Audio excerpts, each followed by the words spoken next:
Olá, pessoal, boa noite. Essa linha virtual aqui cheia, muito feliz de receber cada um de vocês que está aqui no ao vivo. Dando boa noite de novo, como eu já comentei para o pessoal do online, para poder saudar especialmente quem vai assistir a gravação. Então, bom dia, boa tarde, boa noite, para vocês terem aí liberdade de assistir no horário que preferirem. Qualquer dúvida posterior qualquer dúvida posterior ao vivo, eu fico à disposição no privado também. Estava aqui comentando com o pessoal que a primeira aula é sempre muito especial, apesar de hoje ser a sexta turma, mais de 720 alunos. Com essa turma aqui, a gente passa de 750 alunos, mas ainda assim eu sempre fico um pouco nervosa na primeira aula. É um prazer enorme receber cada um de vocês, uma honra realmente, e espero que esse curso faça diferença, seja um diferencial para cada aluno aqui, no sentido de entender o ECA, entender a sistematização que muitas vezes não está bem feita na lei. Então, outros momentos a gente vai acabar reagrupando algumas previsões legais e entender principalmente o que é o nosso principal objetivo aqui, que é o quê? Gabaritar as provas. Entender o nível de cobrança de uma banca FCC, Sebrasp, banca própria, FGV, o que vier e o estilo de cobrança de cada carreira. Então, vai ser um prazer a gente caminhar juntos aqui a partir de agora. Fiz alguns slides para vocês irem acompanhando junto comigo e eles ficam depois disponíveis na plataforma. Se tiverem qualquer dúvida, fiquem à vontade, aqui os alunos do online, bem como posteriormente o pessoal da gravação. Então, simbora, tá, gente? Vou começar aqui conversando com vocês um pouquinho sobre os editais de infância. Infância tem sido muito cobrada na parte dos editais, que são aqui o nosso foco. Defensoria Pública, inclusive nas bancas, tanto o Sebrasp como o FCC, que são as principais, tendo na FCC um examinador só para isso, em todas as provas discursivas e orais, prova disso, a prova recente do Ceará.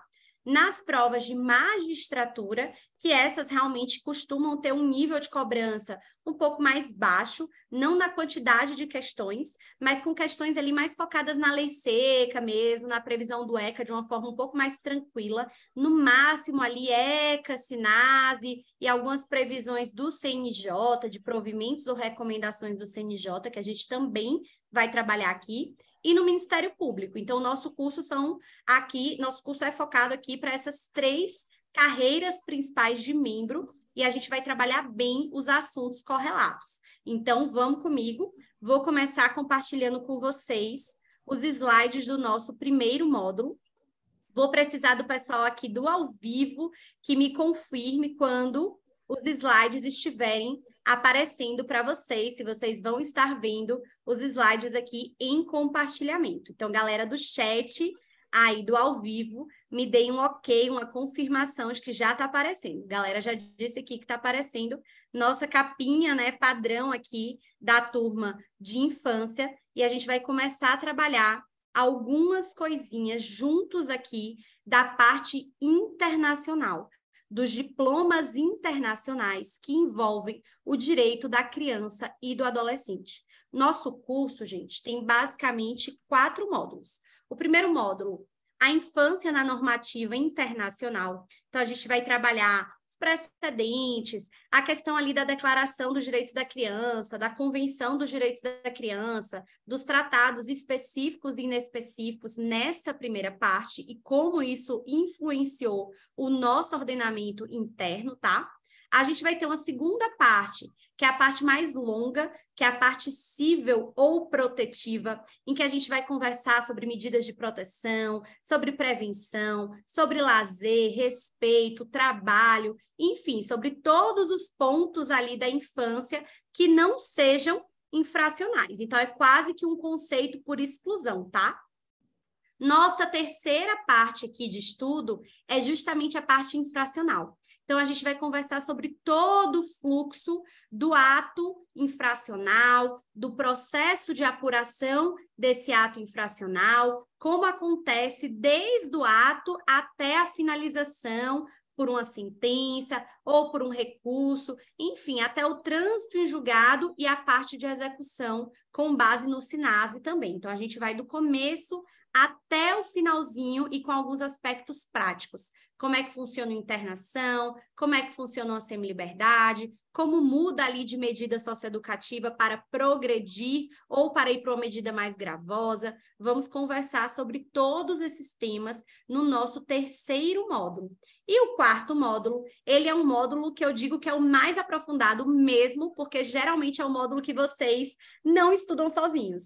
É um módulo que vocês costumam jogar ali para debaixo do tapete, que é justamente o módulo de legislação esparsa. Então, é um passinho além.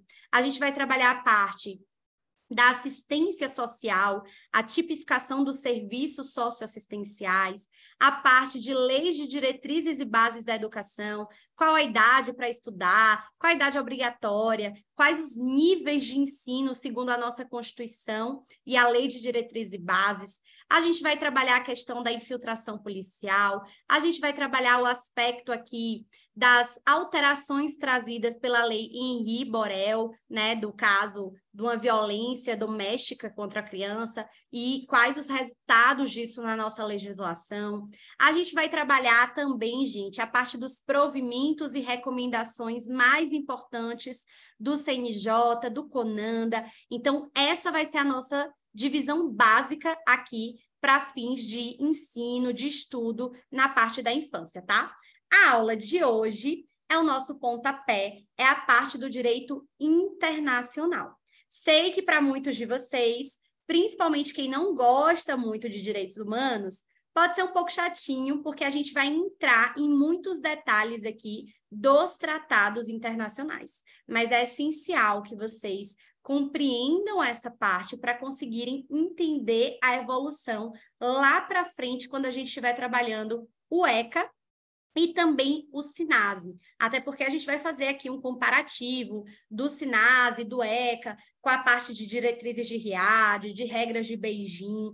Então, assim, apertem os cintos, que hoje é só internacional. Em alguns momentos eu vou puxar alguns conceitos no âmbito dos direitos humanos, tá? Então, aqui nossa telinha, né? Instagram do Jus Impacto, meu Instagram, telefones aí, né? Então, vamos lá. Vamos seguindo aqui. Vamos começar, gente, com a parte justamente que eu chamo de o começo antes do começo.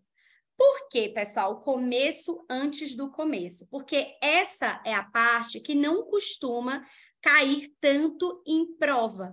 Essa é a parte antes da etapa da criança e do adolescente terem tratamento legislativo protetivo. Uma colega até perguntou aqui, Naira, você falou de magistratura, de defensoria, e no MP, como é cobrado? No MP a gente tem uma mistura.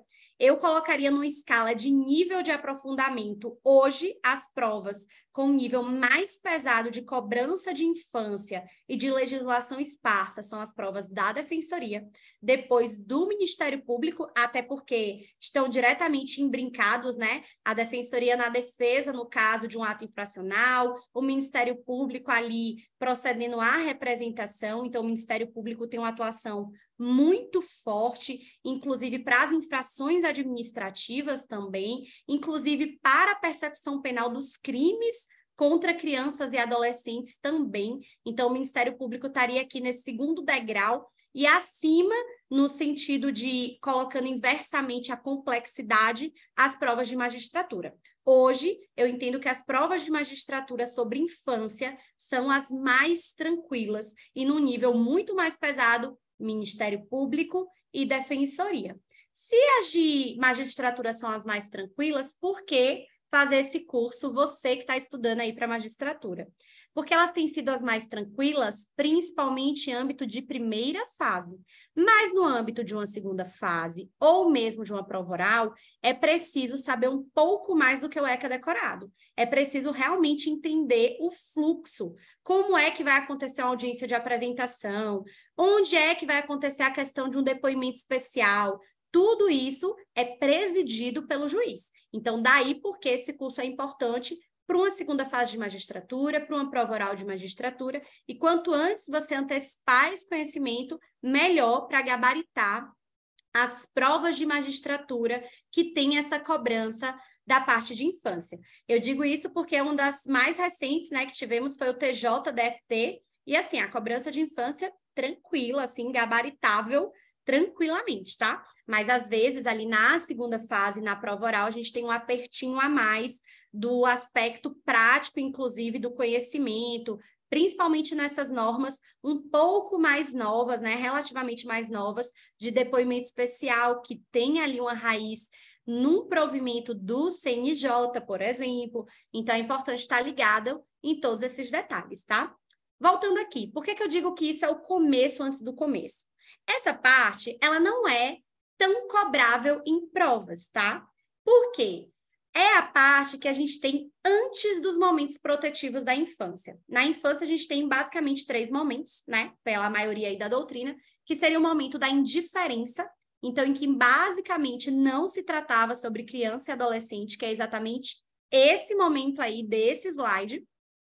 A gente tem um momento menorista, que existe ali um tratamento que, no nosso caso, do Brasil, incluiria os códigos de menores, com essa ideia mais paternalista, com essa ideia mais discriminatória dos tipos de infância e dos tipos de atenção que cada gênero ali de infância vai ter, tá? Para fins de recebimento de proteção, de atenção e de cuidado.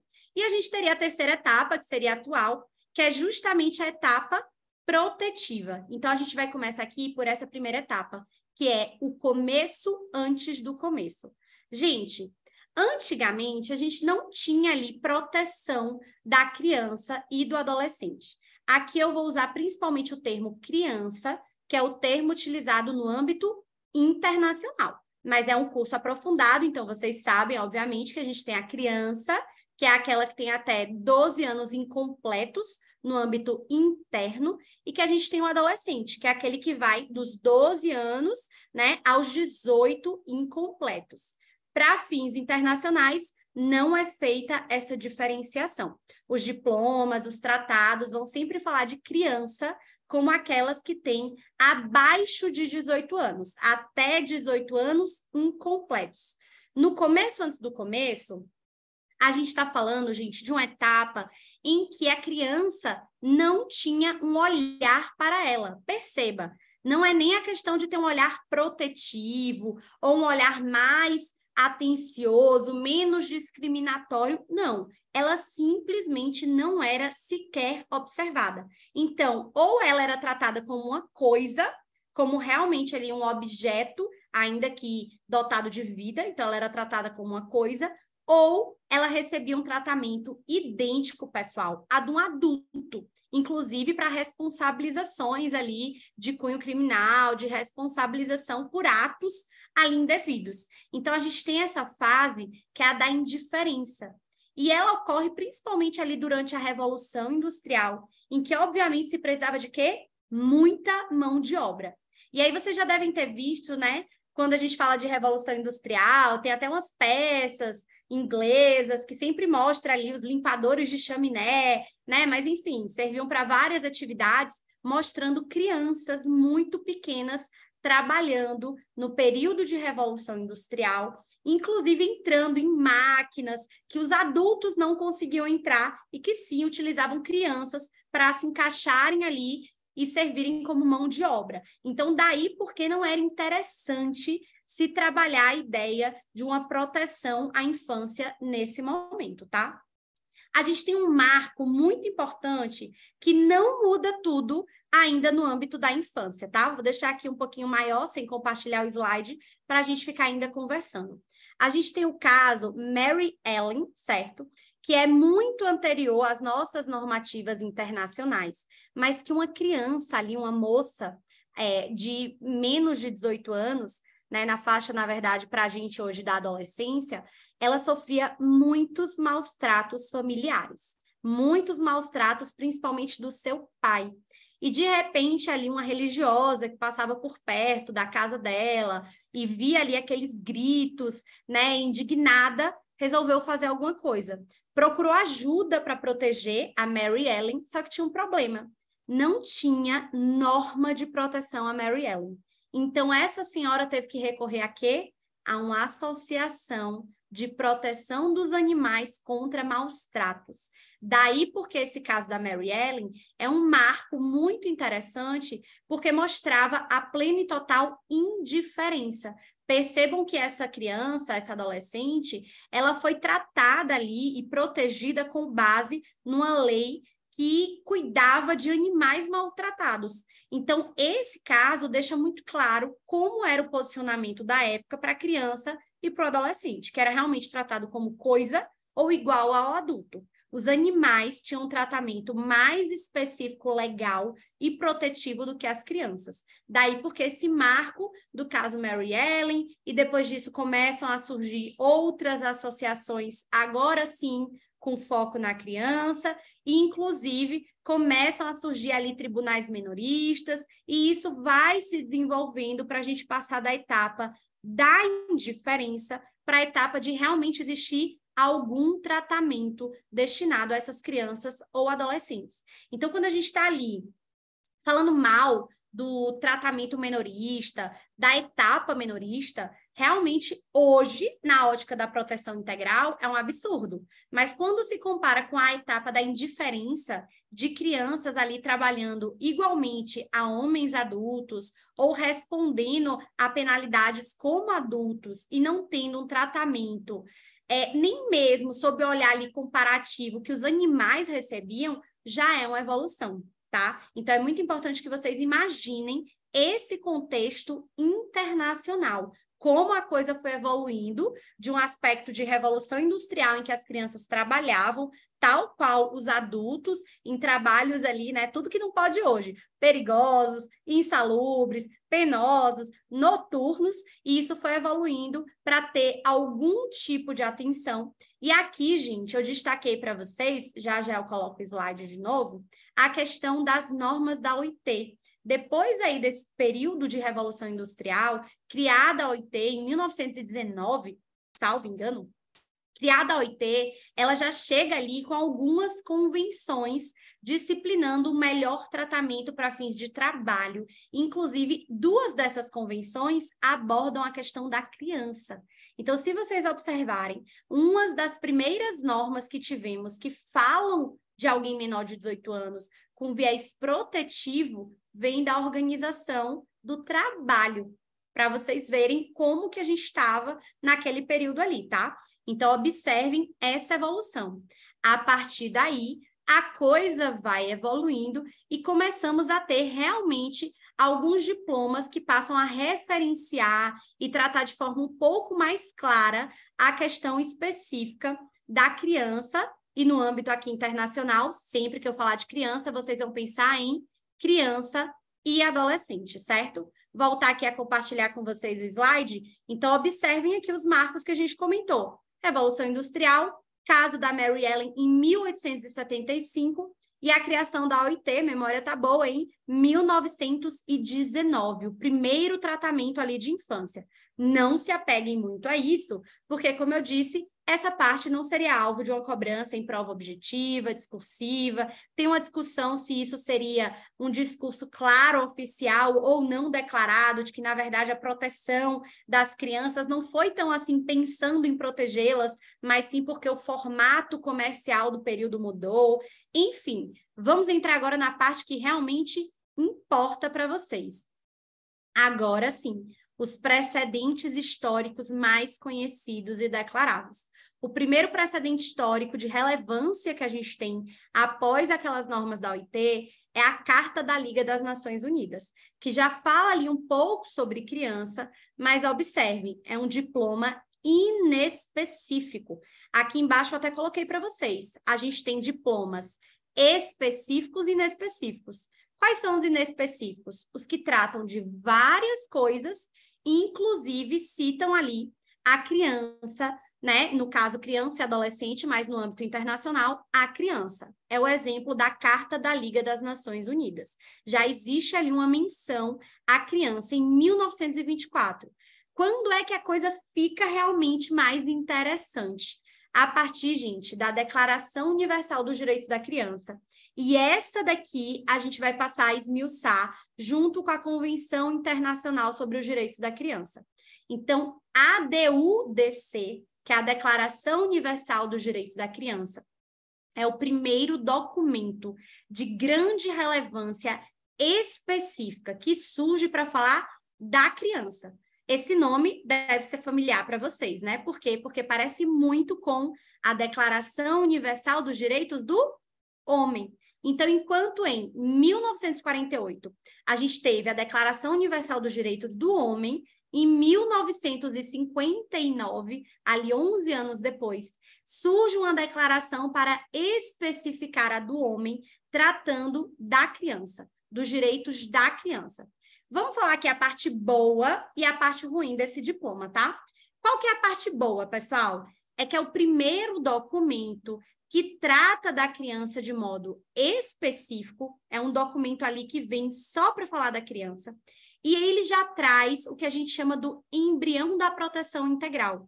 Até antes desse momento, quando a gente estava ali conversando sobre a indiferença, e depois, caso Mary Ellen, normas da OIT, Carta da Liga das Nações Unidas, começa a surgir um tratamento para a criança com viés menorista.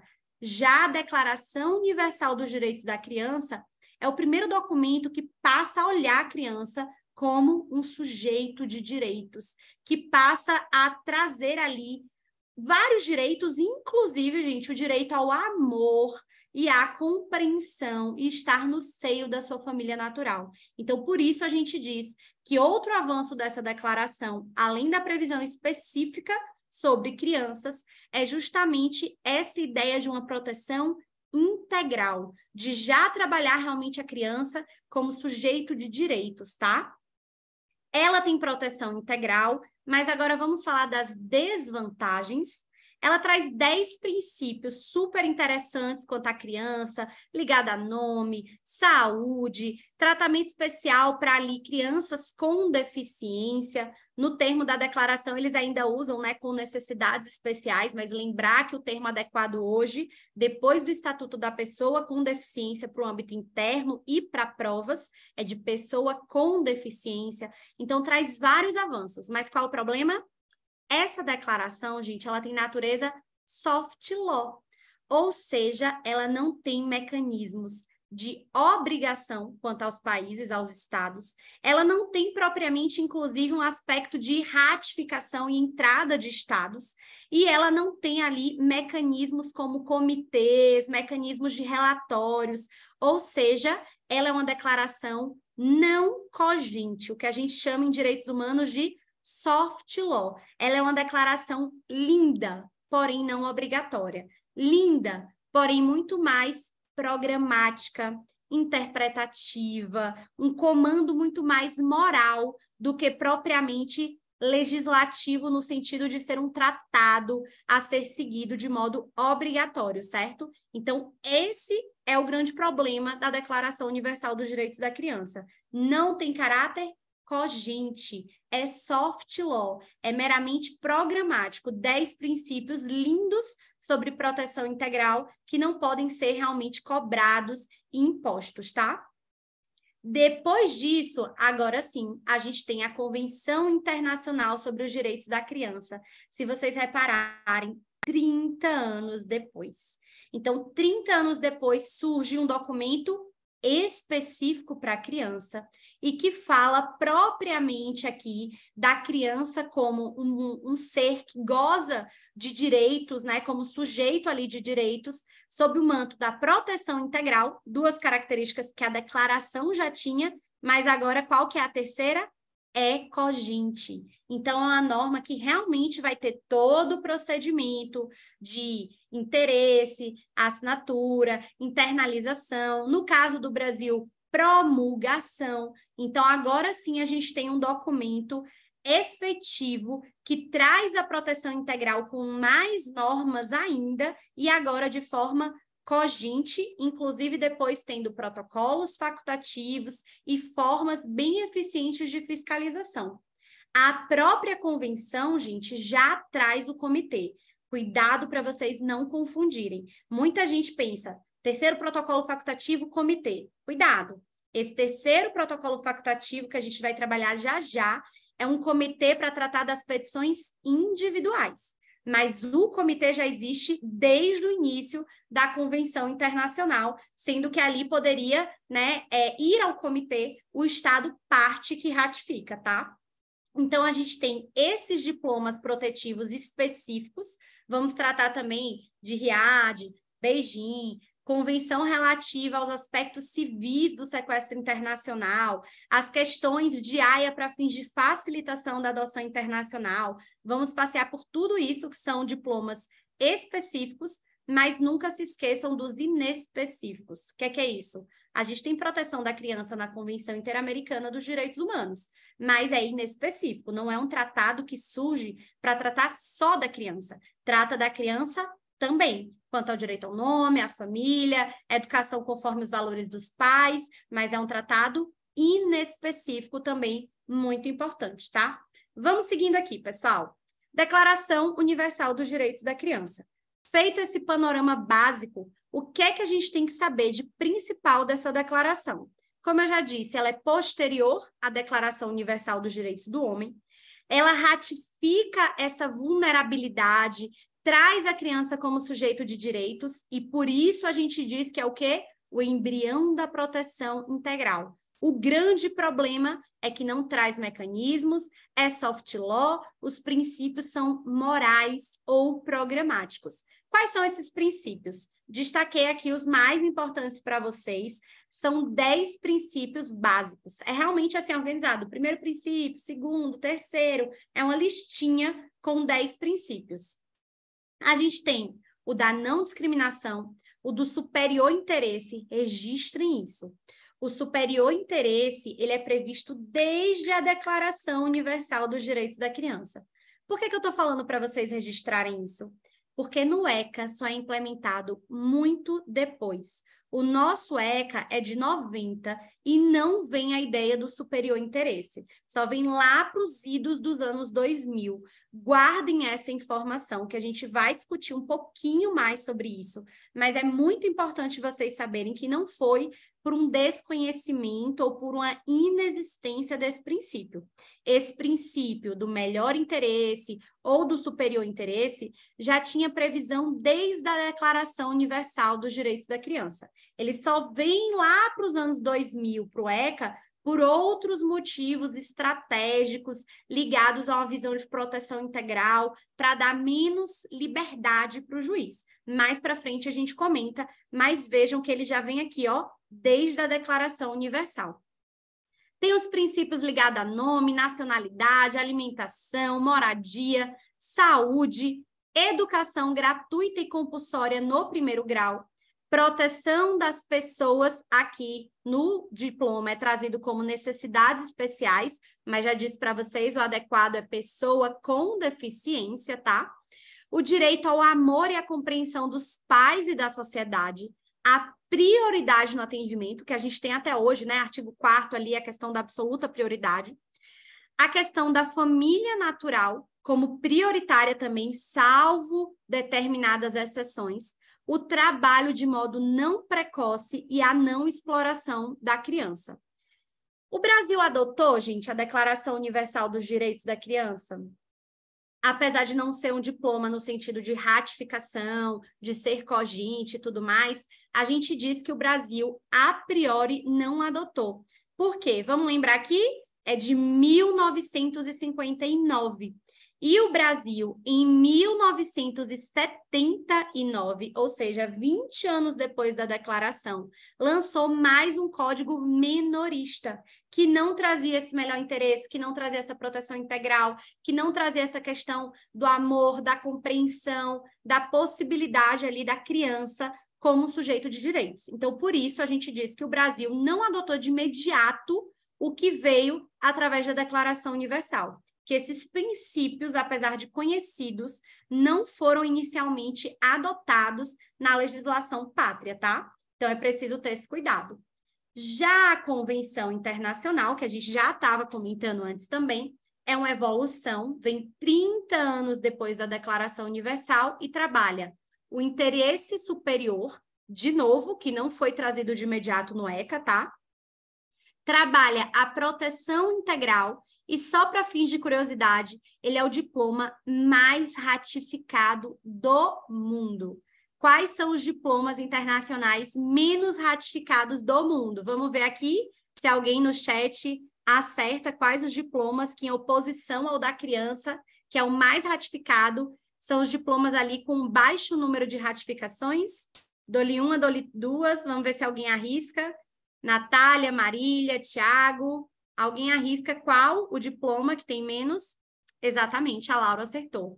Os diplomas relativos à questão dos direitos da mulher. Então, enquanto a gente tem diplomas no âmbito da infância, como a Convenção Internacional dos Direitos da Criança, ele é justamente o diploma mais ratificado do mundo, tá? Então, ele chega a ter quase 200 assinaturas, enfim, passa aí de 170 assinaturas, acho que agora deve estar quase com 180, enfim, e ele tem um número realmente grande de ratificações, umas 180 quase, e o Brasil promulgou em 1990, então o Brasil não demorou muito para promulgar, certo? Logo depois ali que saiu, o Brasil fez a promulgação, lembrar que no âmbito do Brasil, segundo o STF, tem que ter a etapa final de promulgação.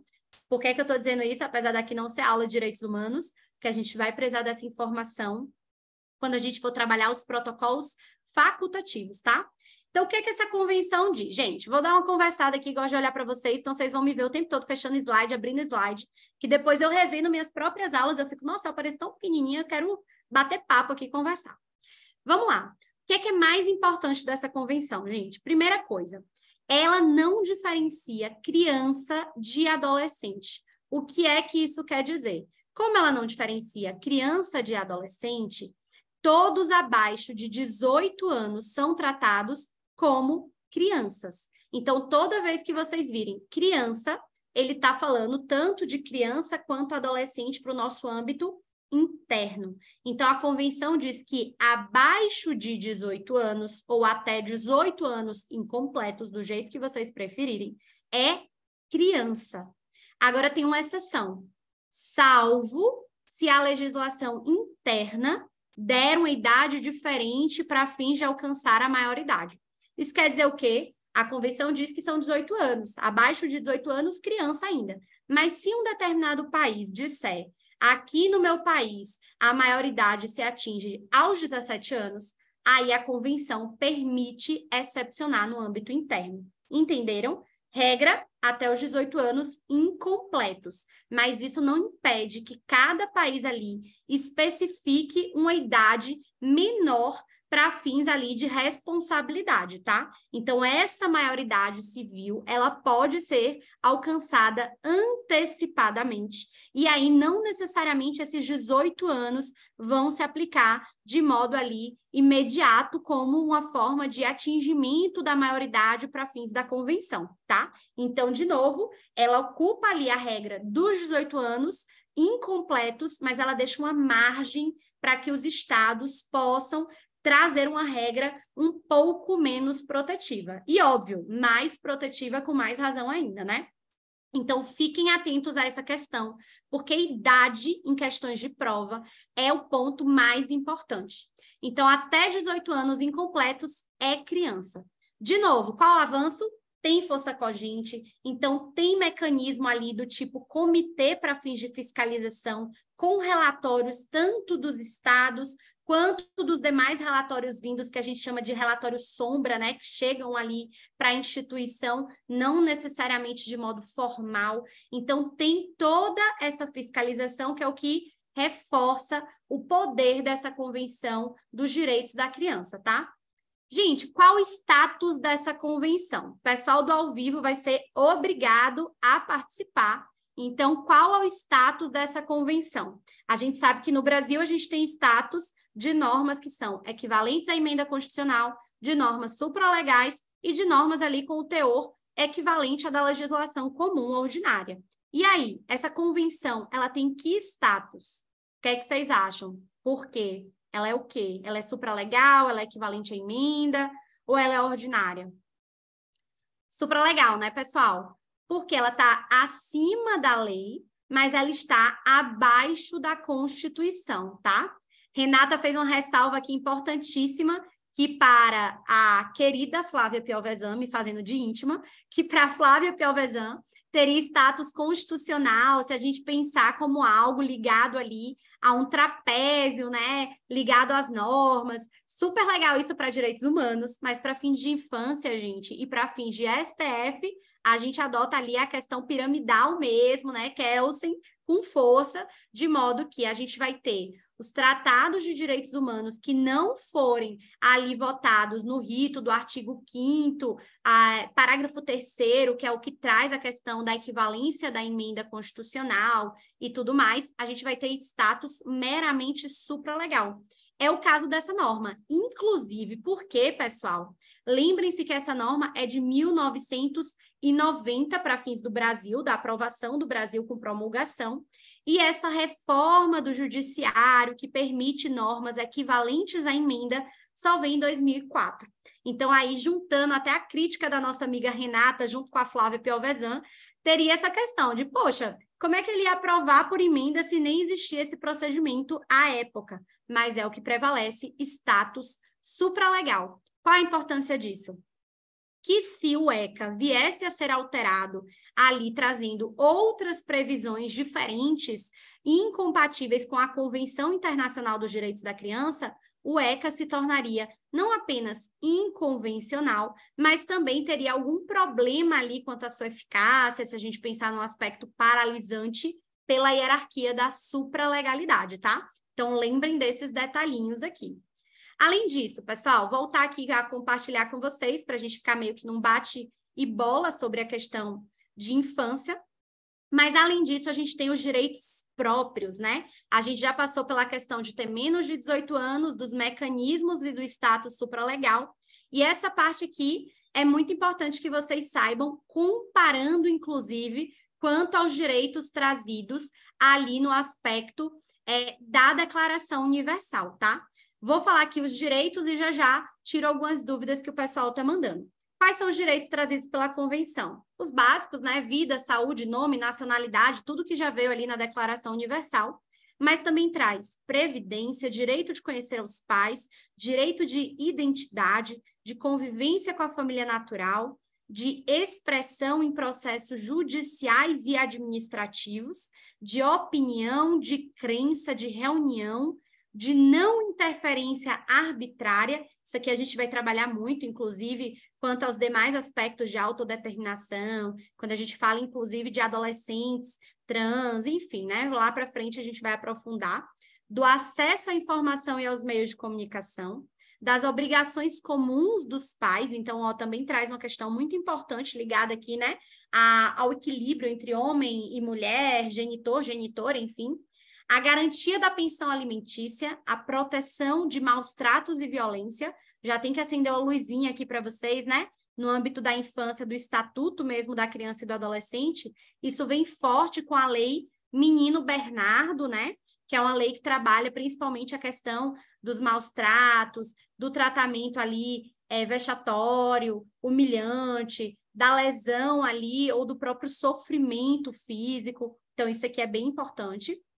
Da adoção, do refúgio, da proteção especial às pessoas, de novo, o tratado diz com necessidades especiais, mas adaptar, né, para pessoas com deficiência, a proteção de drogas, e aqui não confundam, a ideia é proteger essas crianças e adolescentes de drogas, mas não significa que se o genitor ou a genitora tiver algum tipo ali de contato com algum tipo de droga, isso por si só vai gerar o afastamento. Isso aqui vale para todas as carreiras, tá, gente? Promotor, juiz, defensor, por mais que pareça ser uma visão defensorial, isso vale para tudo. Por que para tudo? Porque a gente tinha um artigo no ECA 19, que foi revogado, que dizia que se tivesse ali droga no ambiente familiar, né, deixar a criança livre de ambiente familiar que possa haver droga, esse artigo ele foi revogado, justamente para diminuir a possibilidade de termos ali a retirada de crianças ou adolescentes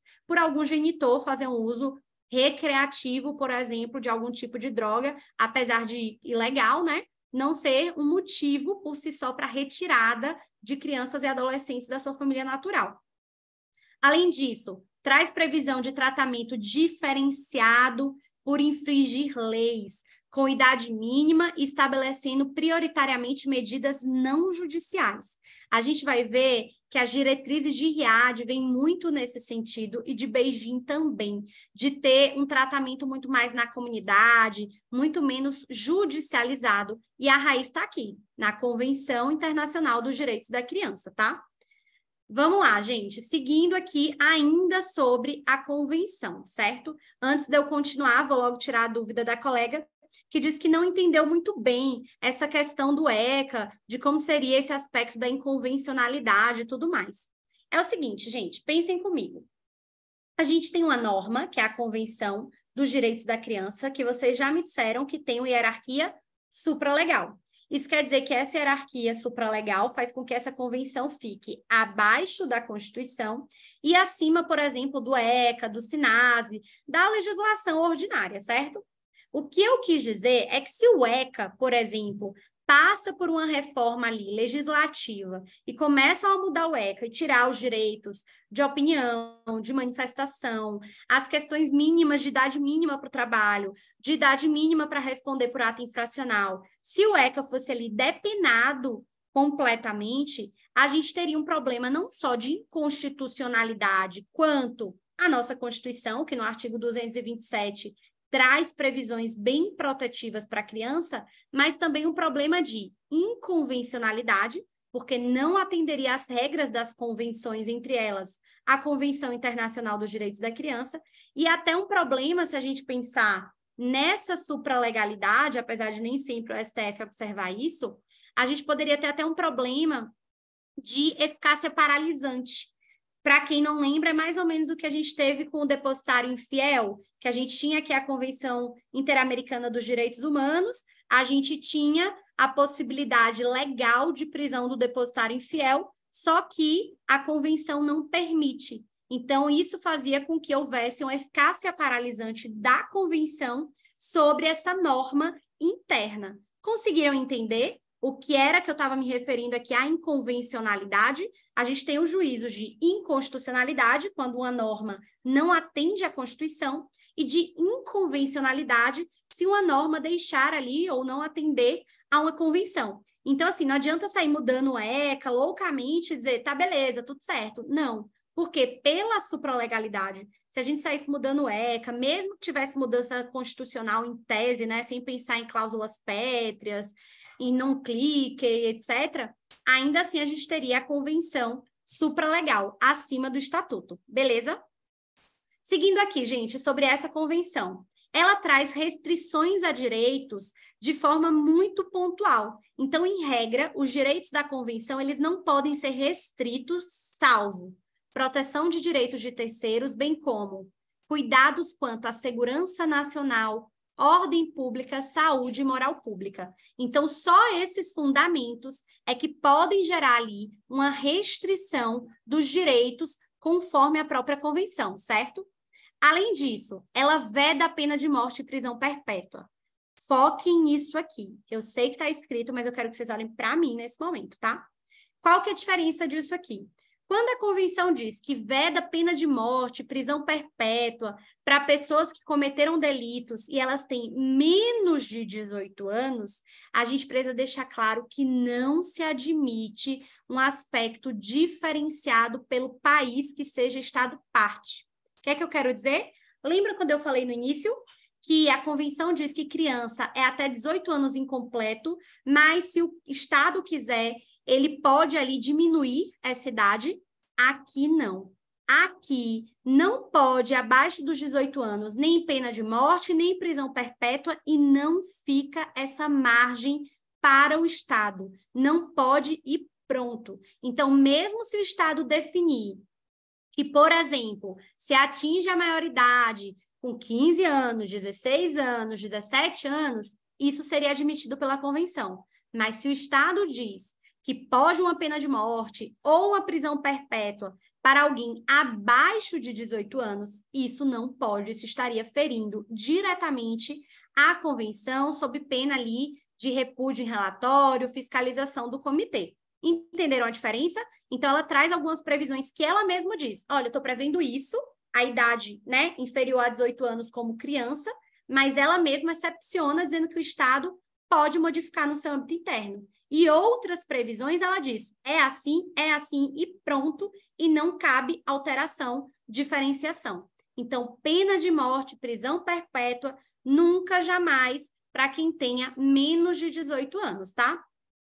As penalidades, quaisquer que sejam, devem ser o último recurso, então focar aqui na última ratio e na maior brevidade possível, e deve separar adulto de criança e também ali priorizar o convívio familiar, salvo exceções, né? Salvo as exceções, óbvio, que a criança seja, por exemplo, vítima de algum tipo de violência doméstica ou familiar, tá? Ela traz garantia, gente, de assistência jurídica e da priorização de medidas não judiciais. Lembrem bastante dessa priorização, porque a gente vai ver de novo ali nas diretrizes de RIAD. E ela também traz os princípios básicos ali que a gente usa para fins penais. A questão da presunção de inocência, da anterioridade, da legalidade, da competência, do recurso, entre outros.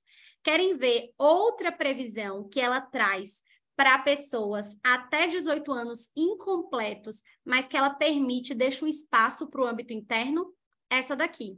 Deve-se ouvir a criança capacitada a formular os seus próprios juízos e o Estado pode definir idade abaixo de 18 anos para o trabalho, sendo certo também que o Estado deve definir uma idade segundo a qual, antes dessa idade, a criança não teria capacidade para discernir ali, infringindo leis penais. O que isso quer dizer? Nosso ECA, né, gente? O trabalho no ECA é a partir de que idade? Abaixo de 18. Que idade? Alguém lembra? 16 anos. A partir dos 16 anos, já é possível o trabalho, e 14 anos, se na condição de aprendiz. Então, isso está de acordo com a convenção, porque a convenção diz que é possível, sim, apesar de se considerar criança todo aquele que não atingiu 18 anos, mas que é possível, sim, trabalhar antes dessa idade, se o Estado regulamentar de uma forma diferente, e também diz que é possível, sim, determinar uma idade menor, abaixo de 18 anos, segundo a qual, a partir daquela idade, ele possa cometer ato infracional, né, que é o termo que a gente usa internamente, e responder por aquilo. O que é que o nosso ECA fez? Nosso ECA simplificou. Nosso ECA fez o seguinte, disse, então tá bom, já que eu posso colocar uma idade diferente, administrar, para mim, até 12 anos incompletos é criança e até 18 anos incompletos, né, acima de 12, é adolescente. Então, essa idade, segundo a qual não se pode ali ser responsabilizado por um ato ilícito, no sentido aqui de ato infracional no âmbito interno, o nosso país fez o quê? 12 para baixo, né? 12 incompletos. Então, menos de 12 anos, o Brasil entende e atende a essa previsão da convenção, dizendo que com menos de 12 anos, a criança não vai responder ao ato infracional. Criança comete ato infracional? Sim, mas ela não tem medida socioeducativa, ela não vai responder. O nosso estatuto, para facilitar, ao invés de cada momento colocar uma idade específica para o entendimento, uma idade específica para opinar obrigatoriamente, uma idade específica para o ato infracional, dividiu criança e adolescente para ficar mais fácil mesmo nessa divisão. Então, o nosso estatuto o tempo todo vai dizer criança, adolescente, mas aí atende à convenção, porque a convenção dá os parâmetros mínimos e deixa que o Estado internamente faça as suas divisões, tá? Só o que não pode é diminuir nos momentos em que o estatuto aqui, né, a convenção, melhor dizendo, diz que não é cabível abaixo de 18 anos e não deixa margem para o Estado, como é o caso da pena de morte ou da prisão perpétua, tá, gente? Então, fiquem atentos a esses detalhes, que há situações em que se permite e há situações em que não se permite essa diferenciação entre a criança com menos de 18 anos ali, para alguns atos em geral ou para a questão específica da convenção, tá? Seguindo aqui, ainda sobre a convenção, antes da gente passar para o próximo ponto, Percebam, pessoal, que no caso da convenção, eu até já dei uma antecipada nisso, a gente tem o comitê fiscalizatório que surge com a convenção. Não confundam com o terceiro protocolo facultativo, que é o comitê para petições individuais. Agora, o comitê geral, de fiscalização geral, já vem no texto original ali da convenção e fiscaliza tanto o cumprimento da convenção quanto dos protocolos facultativos dos países ali, né, que assinaram, e no caso do Brasil, dos que o Brasil chegou a promulgar, tá? Então, atua tanto pelos relatórios estatais que os estados ali enviam, quanto o que a gente chama de shadow reports, né, meu inglês aqui nível iniciante, que é justamente aquele tipo de relatório chamado de relatório sombra, que não necessariamente vem de aspectos oficiais, de fontes oficiais, mas que muitas vezes mostram a realidade, o que realmente está acontecendo naquele estado parte, tá? Seguindo aqui, vamos para os protocolos facultativos. Vou fechar para vocês não darem uma pescada e a gente conversando. A gente tem, gente, 3 protocolos facultativos, tá? O primeiro, o segundo e o terceiro. Desses, o Brasil, ele promulgou o primeiro e o segundo. O terceiro, gente, ainda está pendente. Foi aprovado no Congresso, mas está pendente de promulgação para ter realmente uma validade no âmbito interno e para ser possível aí esse peticionamento individual para o comitê. Então, a gente tem um primeiro protocolo que fala da questão dos conflitos armados, tá? A gente tem um segundo protocolo que fala da questão da venda, e aqui a venda não é só para fins de exploração sexual, pode ser também para retirada de órgãos, tráfico de pessoas, trabalho forçado, enfim, o que for, né? Tudo que envolve pornografia, prostituição, tá nesse segundo protocolo como alvo de combate. E a gente tem um terceiro protocolo, que é esse do peticionamento individual, para aumentar ali o âmbito de fiscalização. Esse terceiro, infelizmente, o Brasil ainda não promulgou. Ele foi aprovado ali no nosso Congresso, mas ainda não teve promulgação por decreto presidencial. Então, por isso, esse terceiro, ele é problemático, ele não vale completamente no âmbito interno por conta dessa questão, tá, gente? Voltando aqui para os nossos protocolos, eu fiz até uma tabelinha para vocês, mas aqui, ó, basicamente, primeiro protocolo, conflitos armados, como eu disse, recomendação geral, gente, 18 anos.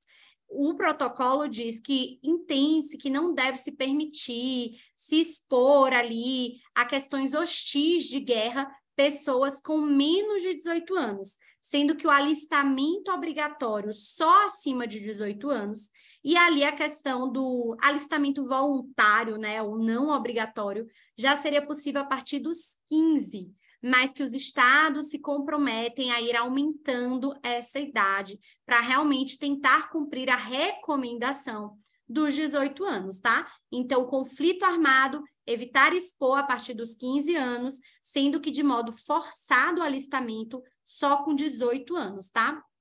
É possível fiscalizar por relatórios.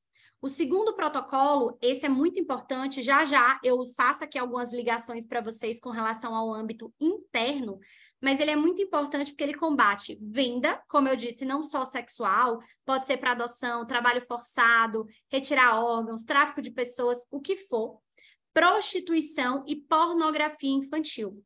Ele traz uma ordem de criminalização tanto para as pessoas físicas quanto para as pessoas jurídicas, na responsabilidade civil, penal, administrativa, né, entre outros, e prevê a extradição de quem estiver cometendo esse tipo de ato, o confisco ali dos bens de quem estiver cometendo esse ato, e ó que legal, a raiz aqui, ó, da oitiva especial. Lembram daquela lei que a gente tem do sistema de garantias, com a questão ali do depoimento especial, da escuta especializada, a gente já tem uma raiz aqui. Ele prevê, desde o comecinho, a oitiva especial de crianças e adolescentes que tenham aí uma situação envolvida com a venda, a prostituição ou a pornografia. Essa é a primeira questão importante do âmbito interno. Perceberem que a gente já tem oitiva especial desde o segundo protocolo da Convenção Internacional dos Direitos da Criança. E o que mais, gente, que a gente tem aqui de muito importante? Vocês lembram de alguns crimes que a gente tem no ECA contra a criança, contra o adolescente, e também até no Código Penal, né, a depender do tipo, que envolve aí a questão da pornografia ou da prostituição ligada à rede de internet? Lembram desse tipo de crime? Por que que é importante essa previsão? Várias vezes eu pergunto para os meus alunos, inclusive em prova oral ou discursiva, enfim, e já vi cair na magistratura uma questão desse tipo em discursiva, e perguntava basicamente isso: por que é que o Brasil faz com que seja de competência da Justiça Federal quando um crime é cometido, por exemplo, ligado à prostituição e rede mundial de computadores? A resposta está aqui, gente, no segundo protocolo. Por quê? Porque o artigo 109 da nossa Constituição, que fala ali das competências da Justiça Federal, diz que deve-se combater ali, punir no âmbito federal, determinados crimes, né, dotados, por exemplo, de uma transnacionalidade, como é o caso da internet, se for um site aberto, aos quais o Brasil tenha se comprometido através de tratado a combater. Que tratado é esse? Exatamente esse segundo protocolo. Por isso, pessoal, que quando a gente tem um crime que envolve cena de nudez, prostituição ali em rede aberta de computadores, recai sobre a Justiça Federal, seja por conta desse tratado, seja aí somado à transnacionalidade, o aspecto aberto da internet. Diferentemente, claro, se a gente tem ali uma comunicação privada, por e-mail ou por WhatsApp, porque aí nesse tipo de caso a gente não teria justamente a questão federal, mas sim a questão estadual, beleza? Então, é muito importante que vocês entendam a raiz dos aspectos que falam de competência que residem aqui nesse segundo protocolo, tá? E o terceiro protocolo, gente, é o das petições individuais, como a gente conversou. Ele só admite ali as comunicações sobre algum estado parte. O comunicante tem direito ao anonimato e pode ser tanto um indivíduo como um grupo de indivíduos. É mais comum, inclusive, ser um grupo ali de indivíduos, algum tipo de associação, de organização. E pode ser uma violação tanto da convenção quanto dos protocolos, cabendo medidas provisórias, reservas, enfim. Só que no caso do Brasil, já passou pelo Congresso Nacional, mas não foi promulgado. Falta aí o decreto presidencial, né? Que, como esperado, a gente sabia que não ia sair em 2022. Vamos ver agora, né, 2023, o novo governo, se finalmente esse protocolo sai do papel e vai mesmo ser promulgado para começar a valer em âmbito interno. Esqueminha básico, gente, vocês vão receber esse slide, fiquem tranquilos, mas é basicamente isso. O primeiro protocolo, conflito armado, recomendação 18 anos, a partir de 15 até pode, mas a ideia é que seja voluntário e que a cidade vá aumentando progressivamente. Segundo protocolo, venda, prostituição, pornografia infantil, com já essas medidas de extradição, confisco, oitiva, relatório. E terceiro protocolo, comitê individual ali para as petições. O Brasil não promulgou, cabe medida protetiva ali, né, urgência, e admite reservas. Reservas de que tipo? Reservas ligadas a alguma norma que permita uma medida in loco, por exemplo. Então, é possível fazer ali alguma reserva que diminua esse âmbito de aplicação do protocolo, tá, gente? Agora a gente vai passar para uma outra norma de grande relevância aqui, certo? Para discutir com vocês sobre a questão do sequestro internacional. Antes da gente passar para isso, queria só que vocês me dessem aqui o ok, se estão entendendo tudo direitinho. O Carlisson colocou aqui que já caiu na primeira fase, que caiu na Defensoria do Amazonas e que o candidato tinha que saber o que caía em cada protocolo. Então, nunca mais vão esquecer, hein? Primeiro protocolo, a questão armada. Segundo protocolo, a questão de venda, prostituição, pornografia. E terceiro protocolo, o comitê ali ligado aos peticionamentos individuais.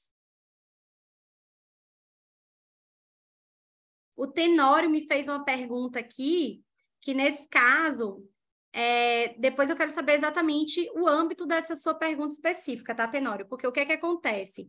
As petições individuais, hoje, no momento, para fins de infância do terceiro protocolo, o Brasil não pode, porque o Brasil, ele não promulgou. Então, nem pode com relação a ir ali, né, esse peticionamento individual, por exemplo, de um brasileiro questionar essa situação, e nem poderia citar ali o Brasil em descumprimento como Estado parte do terceiro protocolo ou dos outros direitos vindos de uma reclamação individual ou de grupo, porque o Brasil ele não admitiu. Então, nesse caso, não pode chegar à petição individual. Teria que ser uma petição o quê? De outro Estado parte. Então, ele até perguntou aqui sobre questões adesivas e tudo mais, mas tem que ser de um Estado parte com relação a outro Estado parte.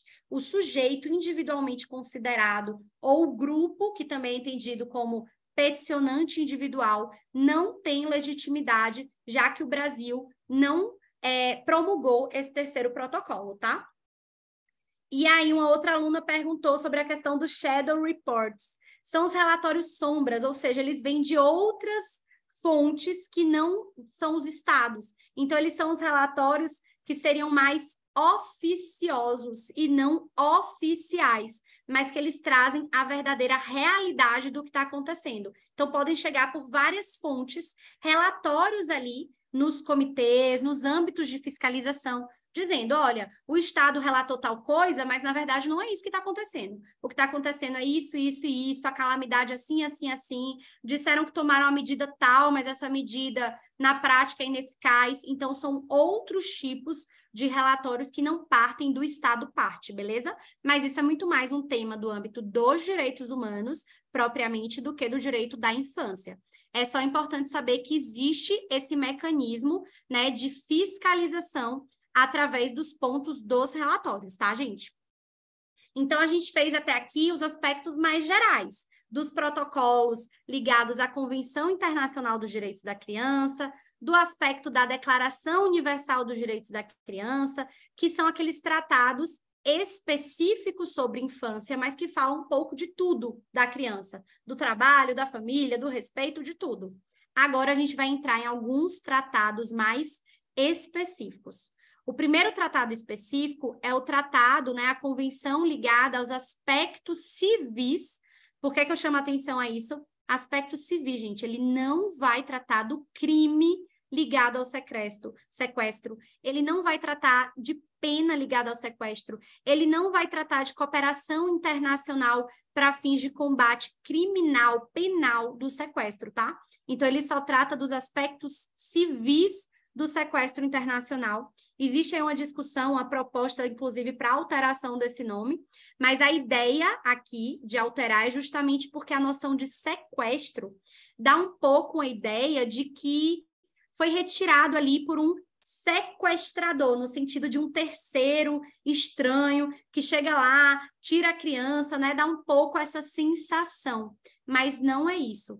Para fins de sequestro internacional, qualquer pessoa que esteja ali desrespeitando o direito de guarda ou o regime, o regulamento ali de visitas e retirar da sua residência habitual uma criança, ele vai usar o termo criança, mas aqui de novo, criança ou adolescente, até, nesse caso, não se aplica até menores de 18 anos, tá? Se aplica até 16 anos incompletos. Então, até abaixo ali dos 16 anos, se pode utilizar essa convenção para quê? Para determinar, principalmente, o retorno imediato. Então, vamos lá? Não é de aspecto penal, é só civil. O sequestrador pode ser qualquer um, não necessariamente um terceiro, pode ser um pai, uma mãe, enfim. A ideia principal desse tratado, dessa convenção, é a questão do retorno imediato, e aqui a gente vai ter uma regra absoluta e uma que pode ser relativizada. Aguardem aqui esse complemento, mas saibam que a ideia principal é sempre o retorno para o local ali de residência, de vivência habitual, e só se aplica ali até 16 anos incompletos, tá? Por quê?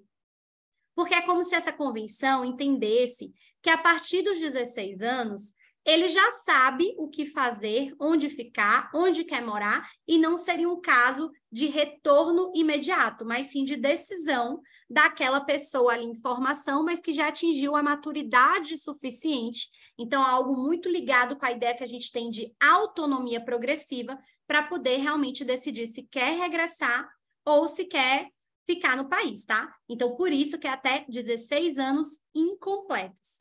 Vamos aqui para algumas especificações a mais, focando sempre no que cai mais em prova, tá, gente? Então, qual aqui que é a ideia?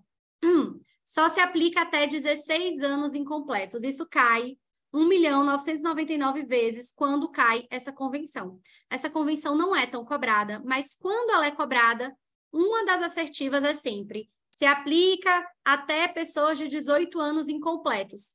Falso, gente. Se aplica até 16 anos incompletos. Objetivo, como eu disse para vocês, o retorno imediato da criança transferida ou retida indevidamente, que está ali implicando numa inobservância, numa violação, seja do direito de guarda, seja do direito de visita. Tá, gente, mas e aí? Qual é essa questão do retorno imediato? O que é esse retorno imediato? Qual é a regra absoluta, segundo o tratado, e qual é a regra relativa? Para esse tratado, se passou menos de um ano da retirada dessa criança ali ou desse adolescente até 16 anos incompletos do seu país, nem se discute. Tem que voltar e acabou. Agora, se passou mais de um ano, ainda se busca o retorno imediato, só que a gente tem uma exceção. Salvo se demonstrado que essa criança está melhor adaptada, está tendo uma melhor vivência ali naquele novo país, naquele novo estado parte. Então, essa é a questão do retorno imediato. Menos de um ano, nem se discute, em tese ali uma previsão absoluta. Mais de um ano que foi retirada ali da sua residência habitual, então caberia a parte que acabou retirando demonstrar que não há por que retornar à sua residência habitual, porque já estaria melhor adaptada, já estaria realmente tendo uma vivência mais adequada na nova residência. Copiei aqui para vocês, tá? Mas é exatamente essa a previsão do tratado, e essa daqui vocês têm que conhecer na ponta da língua, porque quando cai além da idade, o que cai é isso aqui. Sempre analisar numa questão de sequestro ali, de aspectos civis do sequestro internacional. Esse sequestro, entre ele e o processo, decorreu menos ou mais de um ano. Porque a convenção diz que quando uma criança tiver sido ilicitamente transferida ou retida e tenha decorrido um período de menos de um ano entre a data da transferência, então entre a data que a criança foi retirada ou retida e a data do início do processo perante a autoridade judicial ou administrativa, onde a criança está, a autoridade deverá o quê? Ordenar o retorno imediato. Então, era aquilo que eu estava dizendo para vocês. Menos de um ano, volta. Não tem ali choro nem vela. Agora, a autoridade judicial ou administrativa, mesmo após expirado o período de um ano no parágrafo anterior, deverá retornar, né, ordenar o retorno imediato. Aí aqui é a exceção, salvo quando for provado que a criança já se encontra integrada no seu novo meio. Então, a regra, menos de um ano, volta para o país de residência habitual, pronto, acabou. Mais de um ano, volta também, salvo se quem está ali retendo indevidamente ou se quem transferiu indevidamente consegue demonstrar que a criança já está integrada no seu novo meio, melhor interesse ali da criança, tá, gente? Quem é que tem esse ônus probatório? Já falei, né? Quem se opõe ao retorno. Então, geralmente, quem transferiu para outro país ou quem está retendo indevidamente no outro país, que não é o de residência, é que vai ter que provar que essa criança está melhor adaptada ali. Então, vamos supor aqui, casei, né, com o Joãozinho, e Joãozinho mora em Portugal, tivemos um filho, Joãozinho Júnior, e um belo dia a gente se separou, ele foi morar lá de novo em Portugal, eu fiquei aqui no Brasil, a gente cria, né, esse Joãozinho Júnior morando comigo, e Joãozinho Júnior vai passar férias em Portugal. Quando ele passa lá um mês de férias, depois era a hora dele voltar para o Brasil, e aí Joãozinho diz, não, filho, fica aqui, para que voltar para o Brasil? Fica aqui comigo mais um tempo, mais uns meses curtindo de férias, ou até vai que você gosta da escola aqui e tal. E ao invés de devolver Joãozinho Júnior, ele fica lá com o menino. eu posso pedir com base nessa convenção, se os estados partes forem assinantes, aqui é o caso, né, Portugal e Brasil, eu posso pedir com base nessa convenção retorno imediato. O que é que eu vou dizer? Olha, juiz, residência habitual de Joãozinho Júnior, Brasil. Ele não foi transferido indevidamente, mas ele foi retido indevidamente, porque ele era para ficar lá 1 mês e está lá mais tempo. Vamos dizer que ele fique 3 meses, mas a gente ainda não chegou ao limite de 1 ano. Então, doutor juiz, mande ele voltar, mande ele de volta aqui. Autoridades centrais em cooperação do Brasil e de Portugal vão se comunicar para determinar que essa criança volte. Agora, passado o ano, vamos dizer que o Joãozinho Júnior está lá há mais de 1 ano. Eu vou pedir a mesma coisa. Seu juiz está retido indevidamente, manda ele voltar para o Brasil e coisa e tal. Aí, nesse caso, o juiz vai dizer, volte, mesmo passado 1 ano. Joãozinho, pai dele, vai poder dizer, olha, alto lá, realmente eu trouxe aqui e retive indevidamente, mas passado mais de 1 ano, ele já está na escola, já está jogando futebol, já está falando aqui perfeitamente português com o nosso sotaque, já está super adaptado com os primos, vizinhos, amigos, etc. Então, ele vai ter o ônus de provar que esse menino, passado mais de 1 ano, está bem adaptado lá e que seria mais prejudicial o retorno de Joãozinho Júnior para o Brasil. Entenderam? Além disso, gente, a convenção não permite calções, depósitos, custas para o exercício desses direitos. Então, esse direito de pedir o retorno é gratuito, livre, não pode ter nenhum tipo de cobrança. Como um preparo, por exemplo, recursal, alguma coisa, não pode ter nada disso nessa convenção. A única coisa que se pode cobrar são os valores ligados ao retorno, ou, obviamente, se levou indevidamente, né? A ida é o retorno dessa criança que foi levada indevidamente, tá? Então, essa cobrança do valor de levar para Portugal, de trazer de volta contra a vontade, etc., essa cobrança pode ser feita, sim, com base na convenção.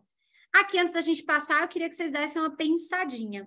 Quem que é, gente, que vai decidir ali no ato de cooperação, quem é que tem a palavra determinante sobre o retorno dessa criança? Nesse exemplo que eu dei para vocês, de passado ali um período, ter levado o Joãozinho Júnior, meu filho, para Portugal pelo pai Joãozinho. Quem é o juiz que vai ser o juiz natural da causa? O juiz do Brasil ou o juiz de Portugal? O que é que vocês acham? Bora lá, galera, acordando. Brasil, muito bem. Seria justamente o juiz do Brasil, no meu exemplo, porque é o juiz da residência habitual. E para todos os fins, o juiz da residência habitual, segundo a convenção, é o que ele estava antes dele ter sido transferido indevidamente ou retido indevidamente. Então, nesse caso, nesse exemplo, seria o do Brasil, tá, gente? Tudo que eu disse aqui para vocês foi com base na convenção, mas é aquela história, né? No Brasil, as coisas ficam meio diferentes. Então, apesar da convenção dizer que com menos de 1 ano não tem choro nem vela, volta e acabou, e com mais de 1 ano pode voltar, salvo se comprovar ali de forma contrária uma melhor integração no país que está, o STJ já fez o quê? Já flexibilizou algumas dessas previsões da convenção. Então, vamos lá. Voltando, juiz natural da residência habitual, não é o juiz que a gente chama de complacente. Se vocês virem alguma questão, o juiz natural, o juiz complacente, falso. Juiz complacente é o do local em que a criança está retida ou para qual foi transferida, tá? A convenção não se aplica ali por impedimento de decisões internas, ou seja, se a gente estiver discutindo guarda, fundo de guarda, direito ali de guarda e de visita no âmbito interno do Brasil, isso não vai impedir a aplicação da convenção. Então, a convenção é clara a dizer que pode-se estar discutindo o direito de guarda, o fundo de guarda, e isso não vai afetar a aplicação da convenção. Aí a gente precisa ter uma observância para 2 decisões do STJ. Uma, a que eu disse que ele flexibiliza o retorno imediato. Então, existem situações em que o STJ, mesmo ali passados menos de 1 ano, ele flexibiliza e diz, não é caso de retorno imediato, porque a criança ou adolescente aqui em questão já tem maturidade, opinião, entendimento para dizer o que quer e já se mostra mais adaptado ao novo domicílio. Exemplo, se Joãozinho ali dissesse, não quero voltar para o Brasil, quero ficar aqui em Portugal, e Joãozinho tivesse, por exemplo, 15 anos, entendesse tudo, soubesse tudo e dissesse, não quero regressar, quero ficar aqui em Portugal. Para o STJ, isso pode, então, flexibilizar a aplicação da convenção. O texto da convenção não traz essa flexibilização. O texto diz, menos de um ano, retorno imediato, pronto, acabou. Mas o STJ flexibiliza, tá? E a outra questão é a questão dessa discussão do fundo de guarda e da convenção. Vamos dizer que eu e Joãozinho, pai, né, do Joãozinho Júnior, a gente estava discutindo guarda no âmbito da justiça brasileira, estadual, vara de família, a gente estava aqui discutindo guarda, ele quer aumentar regime de visitas, ele quer guarda compartilhada, mas eu tenho unilateral, aquela confusão.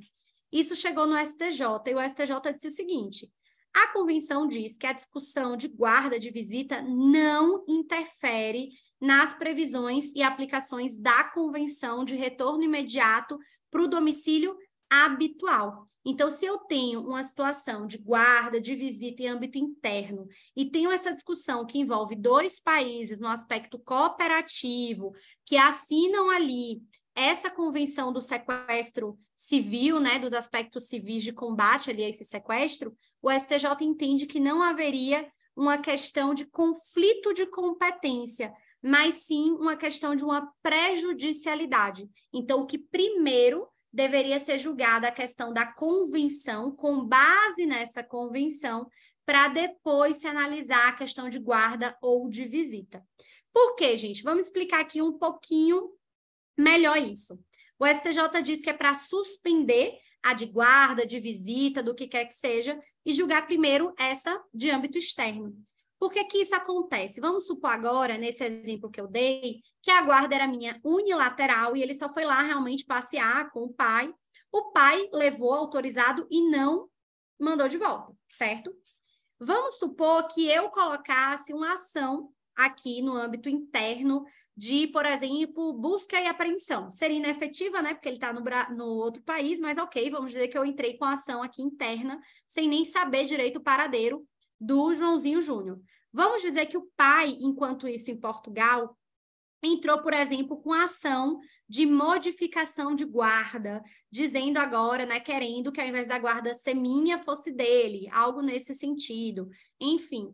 E que, além disso, depois eu acabei entrando também com base nessa convenção, orientada aí por um defensor, por um promotor, por alguém da justiça, eu acabei entrando com essa ação ligada na Justiça Federal, né, das autoridades aí centrais em cooperação, para fins de retorno com base na convenção. Então, a gente tem pelo menos aqui 3 ações, 2 de âmbito interno e uma internacional ligada a essa convenção. Qual vai ser julgada primeiro? A da convenção.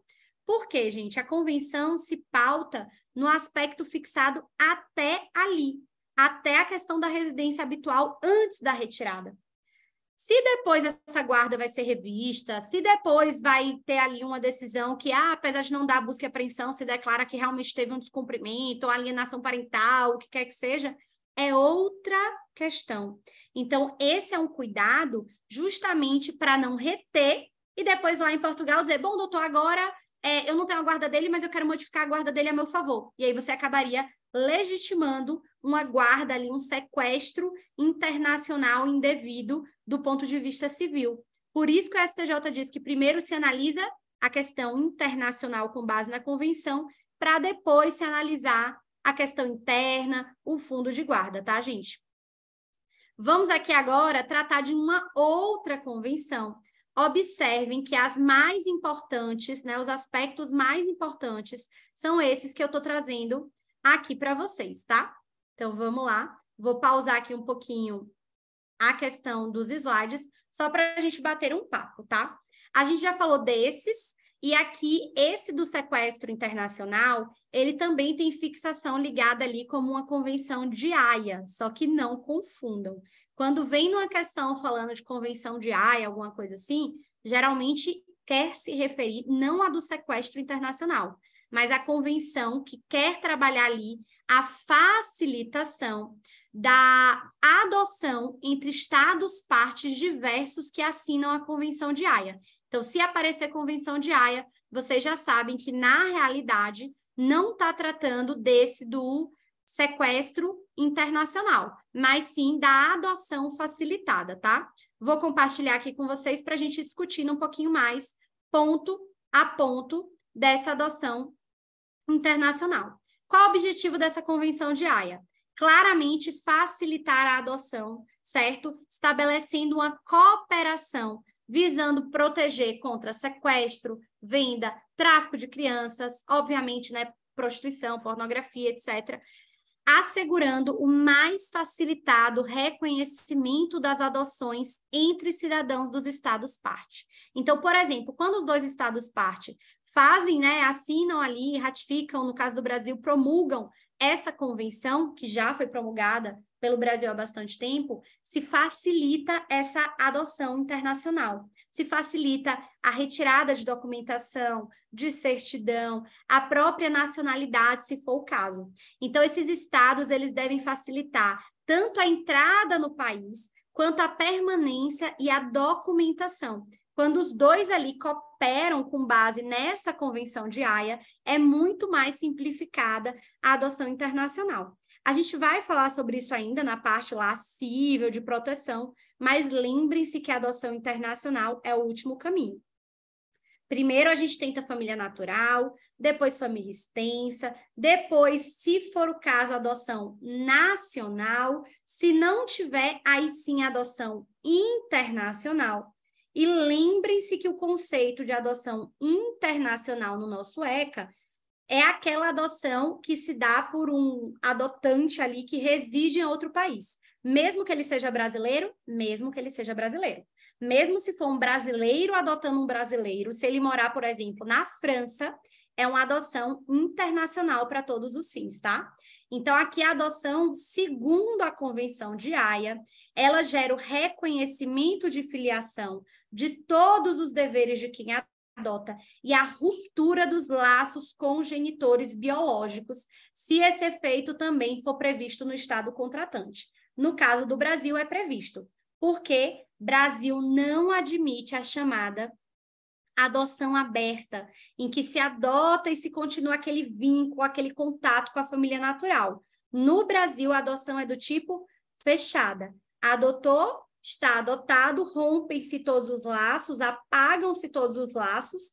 Claro, né? Se for unilateral, vão se apagar só de um lado, o do outro lado da família continua.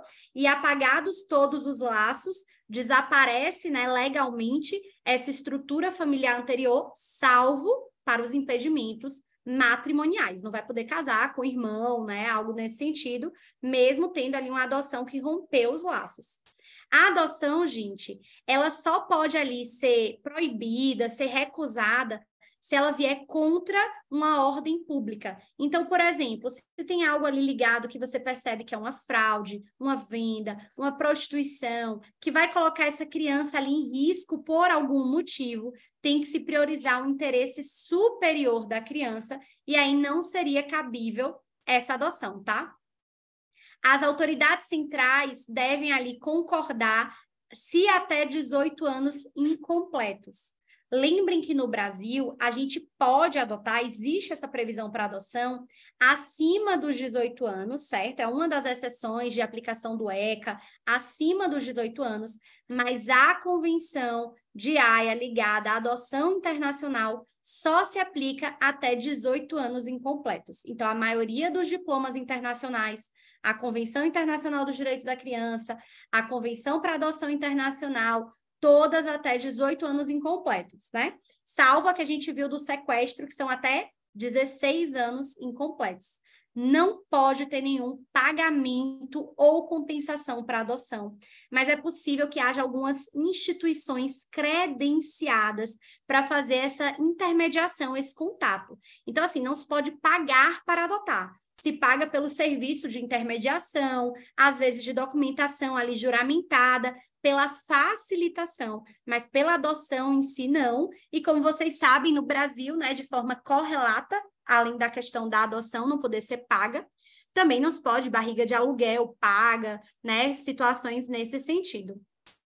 Os dados da criança devem ser conservados. Onde é que a gente tem isso também, gente? Que os dados ali, mesmo de uma criança adotada, de origem biológica, devem ser conservados. No caso do ECA, né, gente? O direito de conhecimento à ascendência biológica ali através do seu processo. Então, pensando nisso, é possível dizer que essa convenção para facilitação da adoção internacional também previu, pessoal, o direito ao conhecimento de ascendência biológica através da conservação desses dados, tá? Essa é a parte principal que vocês precisam saber desses tratados até agora.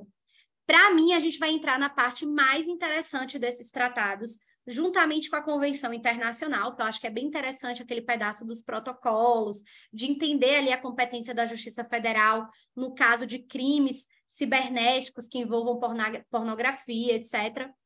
Mas, junto com isso, eu gosto muito das regras de Beijing e de Riad, tá? Me perguntaram aqui, é preciso ler os tratados? Com certeza, certo? Ler ali para ter uma noção ainda melhor, mas as partes que mais caem em prova são essas informações que eu já coloquei para vocês. É possível que vocês leiam os tratados, eu sempre recomendo que, se está no seu edital, leia, tá? Pelo menos uma vez na vida ali para você voltar nos seus grifos, se for o caso, mas é bem possível que você leia e 95% das perguntas, para não dizer 99 ou 100, estejam já aqui nesses enunciados que a gente está trabalhando, que são geralmente a idade, o objetivo, a organização dos protocolos, os direitos ali assegurados. Então, geralmente, o tipo de cobrança é principalmente esse, na prova objetiva principalmente, tá? Vamos falar aqui das regras de Beijing.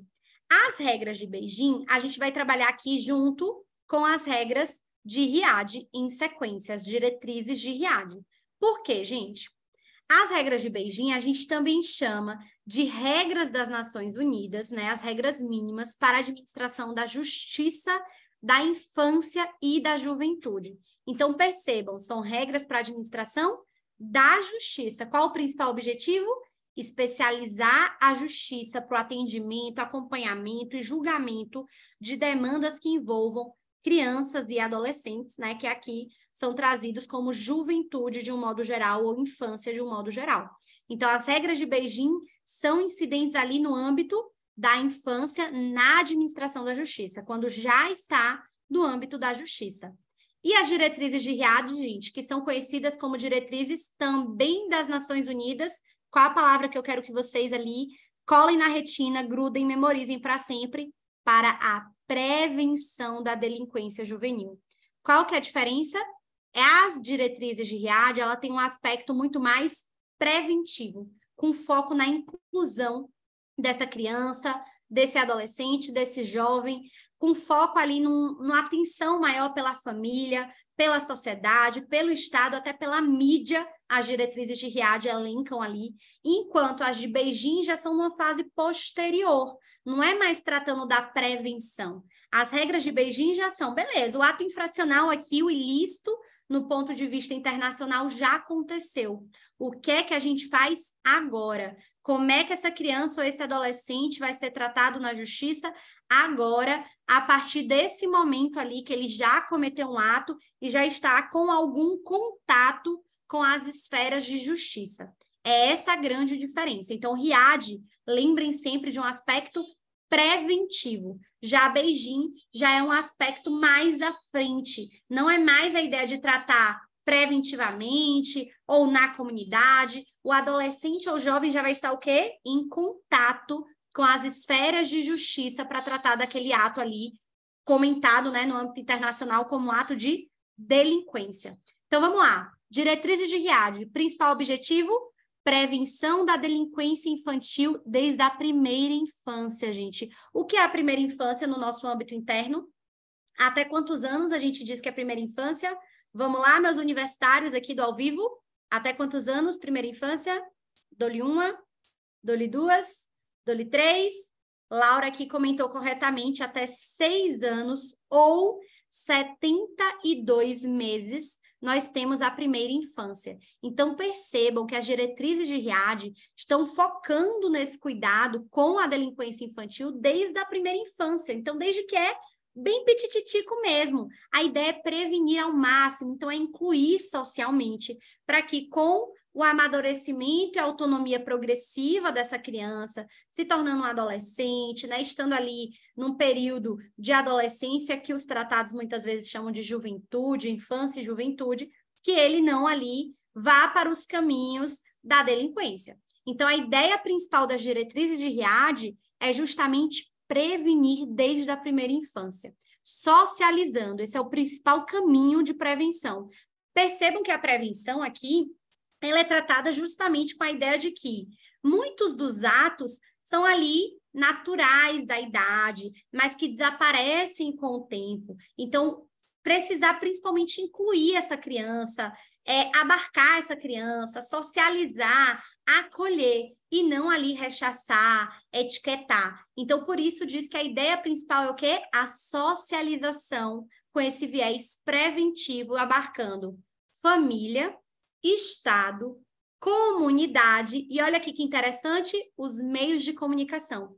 Por que eu digo que é muito interessante? Porque no ECA, a gente também tem ali, né, no artigo 98, principalmente quando a gente fala de cuidar ali de violações de direitos que estejam sendo causados pela sociedade, pelo Estado, pela família ou pelo próprio adolescente, mas a gente não tem uma responsabilização tão clara e direta do papel dos meios de comunicação, que hoje em dia, né, assim, sempre foi um pouco, né, a questão da televisão, mas hoje em dia mais todos os meios digitais, crianças e adolescentes que estão crescendo ali, né, sendo educados dia a dia por Lucas Neto, por Blink e os demais aí, né, que vocês devem conhecer, quem tem filho aí deve conhecer melhor que eu, mas por isso é importante o papel trazido pelas diretrizes de Riad, de deixar claro que existe ali um importante destaque dos meios de comunicação na criação, na personalidade, no desenvolvimento, ainda que no aspecto social comum daquela criança ou daquele adolescente. E também, gente, se perguntarem para vocês qual diploma, qual previsão ali normativa, cogente ou soft law, porque as diretrizes de Riad são soft law, não são um tratado tecnicamente, quais que aparecem ali falando das mazelas do etiquetamento, aqui dá para ir até para criminologia, né? Labeling approach, a questão do etiquetamento após o cometimento de um ato desviante, as diretrizes de Riad, que falam justamente que a delinquência é natural de uma etapa da vida, né? Quem nunca ia um adolescente rebelde? Eu fui super. Então, a rebeldia, o ato desviante é natural do processo de amadurecimento, da condição peculiar de pessoa em desenvolvimento. E é assim que as diretrizes de Riad tratam sobre esse tema, dizendo justamente que o ideal é não etiquetar. Existem mazelas do etiquetamento que vão gerar ali uma tendência a, inclusive, um novo ato desviante, né, a uma reincidência, enquanto se prevenindo com socialização, acolhimento, tratamento de atos desviantes na comunidade, existiria uma prevenção maior a essa delinquência, tá? Então, sempre que pensar em Riad, lembrar de prevenção, trazendo ali um controle prioritário na comunidade não formal. Então, prioritariamente as rodas de conversa e de justiça na comunidade, e não ali já no judiciário, não um tratamento já formalizado numa sala de audiência, toda com aquela madeira escura, juiz, promotor, defensor, não. As diretrizes de Riad privilegiam, orientam que o principal controle deve ser inicialmente na comunidade. E por isso que se diz que as diretrizes de Riad têm essa ideia claramente restaurativa. Se na prática isso vai funcionar, é outra história. Mas a ideia base das diretrizes de Riad são a prevenção e trabalhar uma justiça restaurativa no seio da comunidade, trazendo ali a vítima para um diálogo, trazendo o adolescente para o diálogo, então ali normalizando a situação após o conflito dentro da própria comunidade. As diretrizes também alertam que não se deve criminalizar condutas que não causem prejuízos grandes ali, notórios, e que o comportamento do delinquente jovem é, com frequência, parte do processo de amadurecimento, como eu disse para vocês. Essa assertiva, inclusive, idêntica, caiu na Defensoria da Bahia. Era para dizer qual documento falava que a delinquência muitas vezes faz parte do amadurecimento natural da criança ou do adolescente. Isso é previsão expressa, gente, nas diretrizes de RIAD, tá? Além disso, pessoal, as diretrizes de RIAD têm a principal previsão aqui. Prevê que o tratamento do jovem não pode ser mais gravoso que o dado ao adulto. Quem quiser anotar aí, diretrizes, né? Essa é a de número 53, tá? E muita atenção, porque isso reproduz uma norma que a gente tem no SINASE, do artigo 35, inciso 1, que é o que a gente chama da norma do princípio da legalidade. Tem lá no SINASE, artigo 35, inciso 1, dizendo: não se deve ali culpar, responsabilizar um adolescente dando um tratamento mais gravoso que o dado ao adulto. Isso permeia boa parte da nossa infância no âmbito da execução, bem como da apuração desses atos infracionais, tanto para o Ministério Público, quanto para a Defensoria, quanto para o Judiciário. Inclusive, dessa previsão, nascem ali as previsões de prescrição no âmbito da infância, que o STJ já simulou e reconheceu. Nasce aí a previsão recente, né? Que eu já até abordei no último curso, mas ali nos 45 do segundo tempo tinha acabado de sair a decisão do STF, depois seguida pelo STJ, de interrogatório do adolescente como último ato do processo. Surge dessa questão da vedação do tratamento mais gravoso também, tá? Então, essa é a parte, sem dúvidas, de maior destaque, mais importante e que influenciou claramente o nosso SINASE, a nossa lei do SINASE, que só vem ali em 2012, por aí. Então, tenham muita atenção a essa questão de que o adolescente, o jovem, não pode nunca jamais ter um tratamento mais gravoso que o adulto, tá? Além disso, fala muito sobre a capacitação policial adequada. Então, isso é muito cobrado, inclusive, para fins aí de uma visão até do Ministério Público, no sentido de que os policiais devem estar em constante formação e capacitação. Por quê? Porque a porta de entrada no ato infracional, quando há principalmente um flagrante, é exatamente o policial. Então, por mais que depois ele leve para uma justiça especializada esse adolescente, o policial comum ali, o PM, né, das ruas, que vai estar ali prendendo um adulto, é o que vai estar apreendendo um adolescente. Então, por isso, a necessidade de capacitação adequada, constante.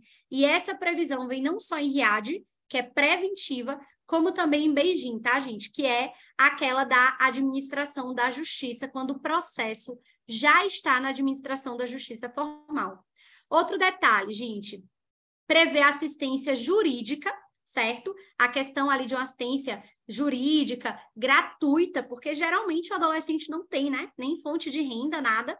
E a previsão do ombudsman, que é esse intermédio ali, sempre tentar ter um intermédio da sociedade com as instâncias de justiça. A gente diz muito, né, que a Defensoria tem uma atuação de ombudsman, que o Ministério Público tem uma atuação de ombudsman. Para o Judiciário, a gente já não usa essa expressão, tá?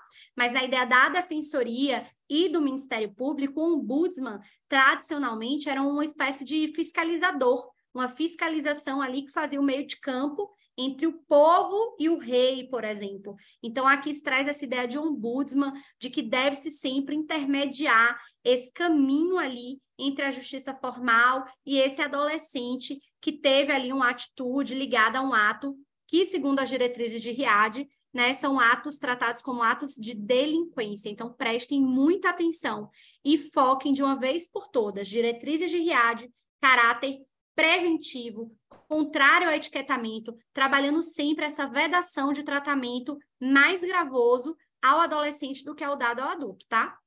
Vamos voltar lá para Beijing, porque eu disse para vocês que a gente ia comentar de forma conjunta RIAD e Beijing. No meu slide, Beijing está até antes, mas eu acho que faz mais sentido comentar RIAD antes pelo caráter preventivo. Já as regras de Beijing, gente, que são as regras para a administração da justiça da infância e da juventude, como eu disse para vocês, a ideia não é mais preventiva em si, mas é quando o adolescente ali se dá quando o adolescente já está num contato com o sistema de justiça, ainda que não seja com o processo, mas com o sistema de justiça. Por que eu estou dizendo isso? Porque as regras de Beijing têm previsão expressa sobre o Instituto da Remissão. E a remissão, lembrem, ela não vem necessariamente no âmbito processual, ela pode ser pré-processual, mas se ela é concedida, oferecida, no caso do Brasil, pelo Ministério Público, por exemplo, além do Judiciário, né, pelo Ministério Público como exclusão do processo e do Judiciário como forma de extinção ou suspensão, então é muito importante destacar que o adolescente já está o quê? Em contato com o sistema de justiça. Ele não está mais no seio da sua comunidade. Esse problema não está mais sendo tratado no âmbito informal da comunidade, como um ato desviante natural. Ele já está aqui em contato com a administração da justiça, mesmo que não seja dentro de um processo, mesmo que seja em contato com o Ministério Público, por exemplo, numa remissão, tá? Então, a ideia principal aqui é especializar a justiça que vai receber e atender esses adolescentes. Ter uma justiça ali focada no adolescente, para não acabar aplicando previsões indevidas, para dar um tratamento realmente diferenciado conforme o quê? Sua condição peculiar de pessoa em situação de desenvolvimento. Então, regras de Beijing, tal qual diretrizes de Riad, tem caráter de soft law, ou seja, tal qual a Declaração Universal dos Direitos da Criança, aqueles 10 princípios, elas são não cogentes, então elas não têm um aspecto de fiscalização, de comitê, de relatório, de monitoramento, de assinaturas, ratificação e questão ali de promulgação, nada disso, não se vincula diretamente a esse tipo de norma e nem pode ser cobrado por esse tipo de norma. Elas são soft law no sentido de que diretriz, no sentido de ter um aspecto programático, um aspecto moral, um aspecto de uma recomendação.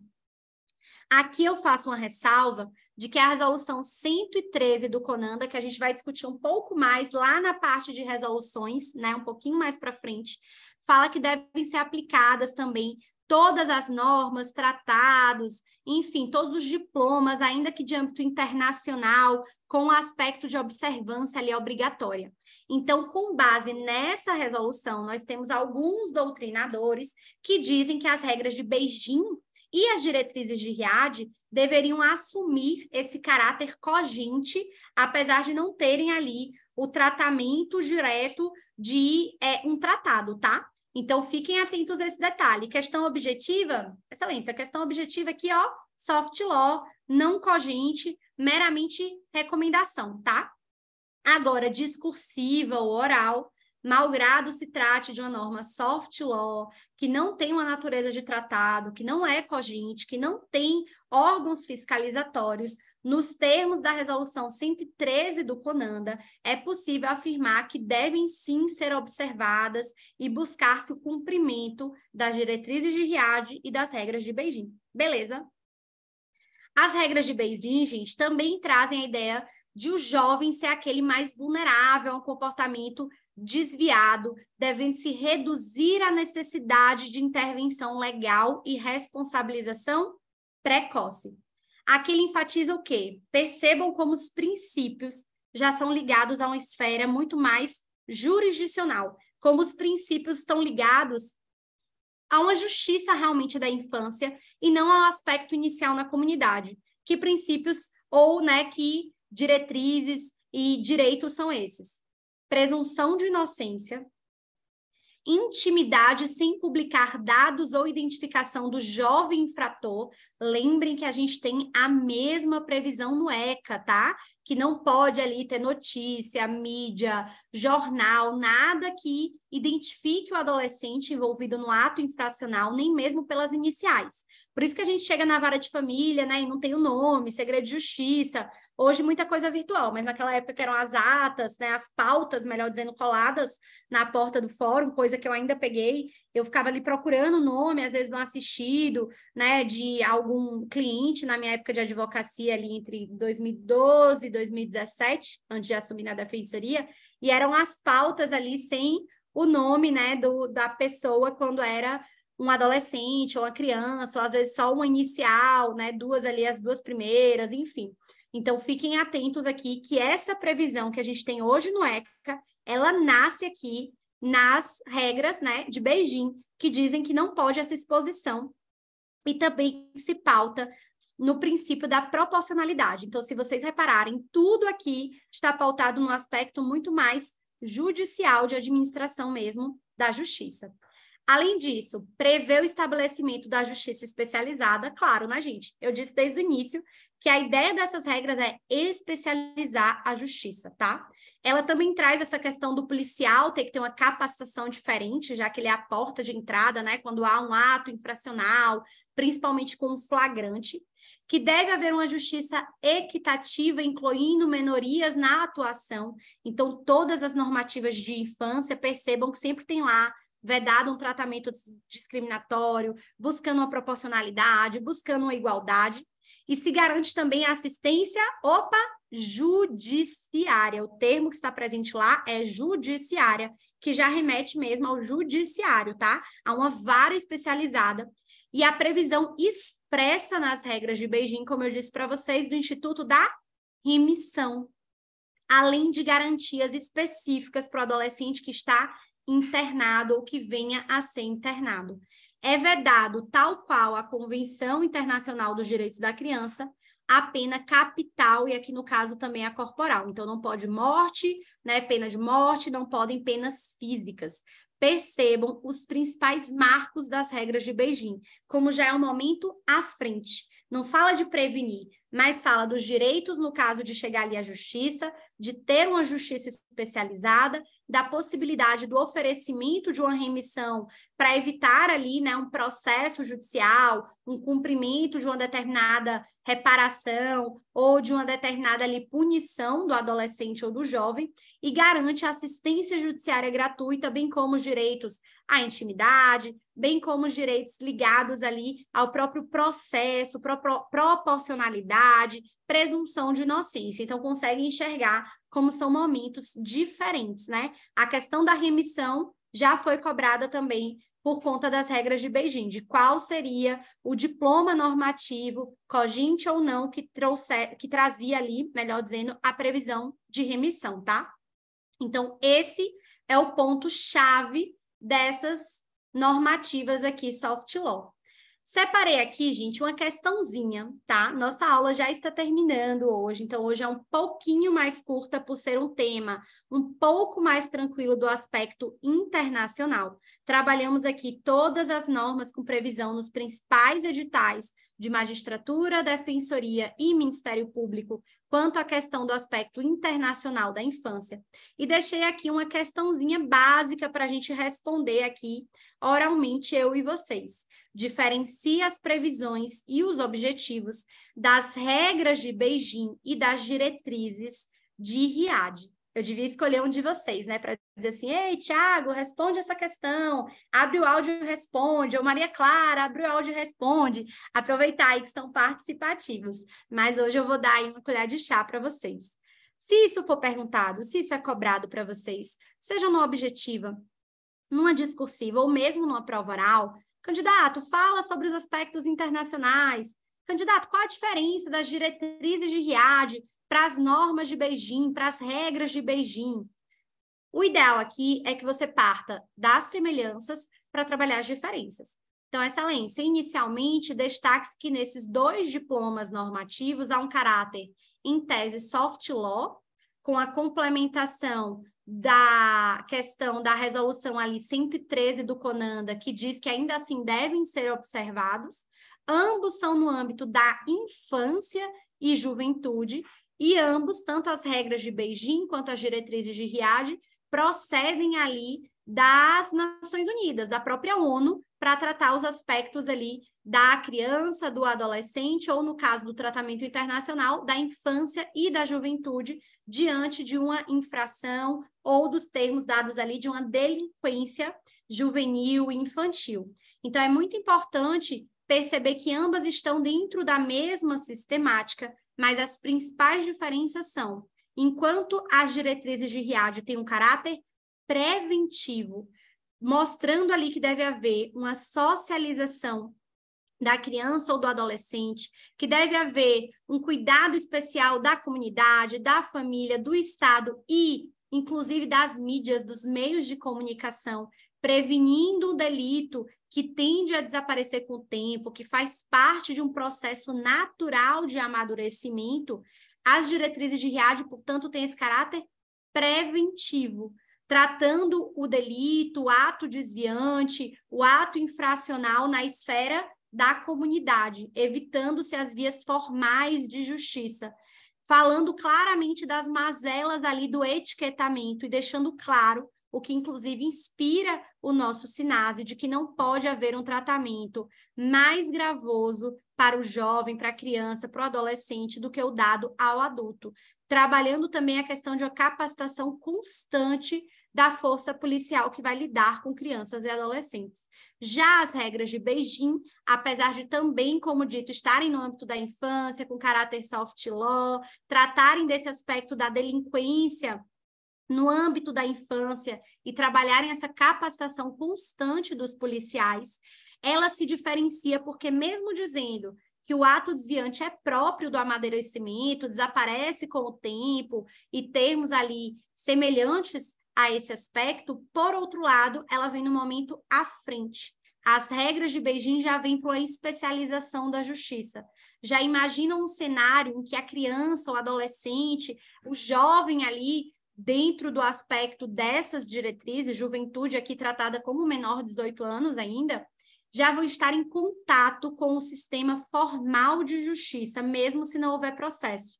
Então, tem uma previsão expressa do Instituto da Remissão, tem uma previsão específica quanto à justiça especializada e às varas especializadas no âmbito da infância, para melhor atender e compreender e dar realmente um tratamento adequado ligado ao melhor interesse, à proteção integral e a essa condição peculiar de pessoa em desenvolvimento. E por esse momento ser um pouco à frente, junto com o sistema de justiça, é que essas regras de Beijing trazem os princípios da presunção de inocência, a questão da proporcionalidade, bem como até regras, parâmetros mínimos para fins de eventual penalização, vedando penas corporais, penas capitais, bem como vedando ali tratamentos degradantes e tratando do mínimo para fins de uma penalidade ou de uma internação, por exemplo. Então, essa é a grande diferença, os momentos pensados para esse tipo de norma. Diretrizes de RIAD, um momento preventivo, e as regras de Beijing, um momento em que a situação já paira ali no âmbito da justiça estatal. Beleza, galera? Seria mais ou menos essa a resposta ali esperada de vocês nesse tipo de questão, seja ela objetiva, discursiva ou como simulamos, hoje eu tô meio gaga, simulamos aqui na fase oral, tá? Então, hoje, a nossa aulinha durou 2h30, nos outros dias vai durar um pouquinho mais, tá? Que isso, melhor dizendo, durou 2 horas, nos outros dias vai durar 2h30, e nos outros dias a gente faz uma pausazinha entre os blocos. Hoje eu não fiz porque os temas eram muito contínuos e eu queria encerrar com vocês todo o bloco de infância no aspecto internacional, sem entrar no tema civil ou sem cortar pela metade algum dos temas programados para hoje, tá? Espero que quem esteja vendo ao vivo tenha gostado, certo? Do pessoal da aula de hoje, da exposição de hoje, do conteúdo.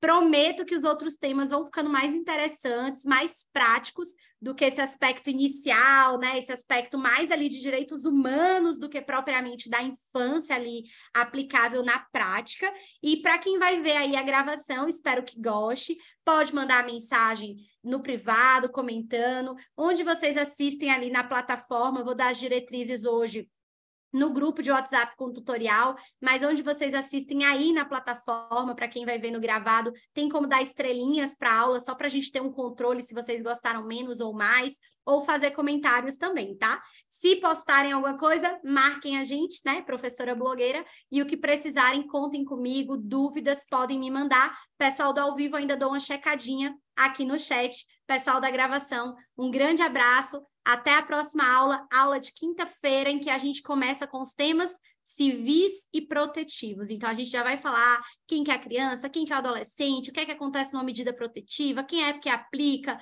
qual o tipo de medida, como funciona na prática. Então, assim, não se percam, sigam aqui comigo, não me abandonem, que próxima aula a gente discute mais vários temas e, na minha singela opinião, muito mais interessantes a partir da próxima aula. Espero que vocês tenham gostado e se fizerem questões também vão me avisando depois do rendimento, tá? Tchau, tchau, pessoal. Até a próxima.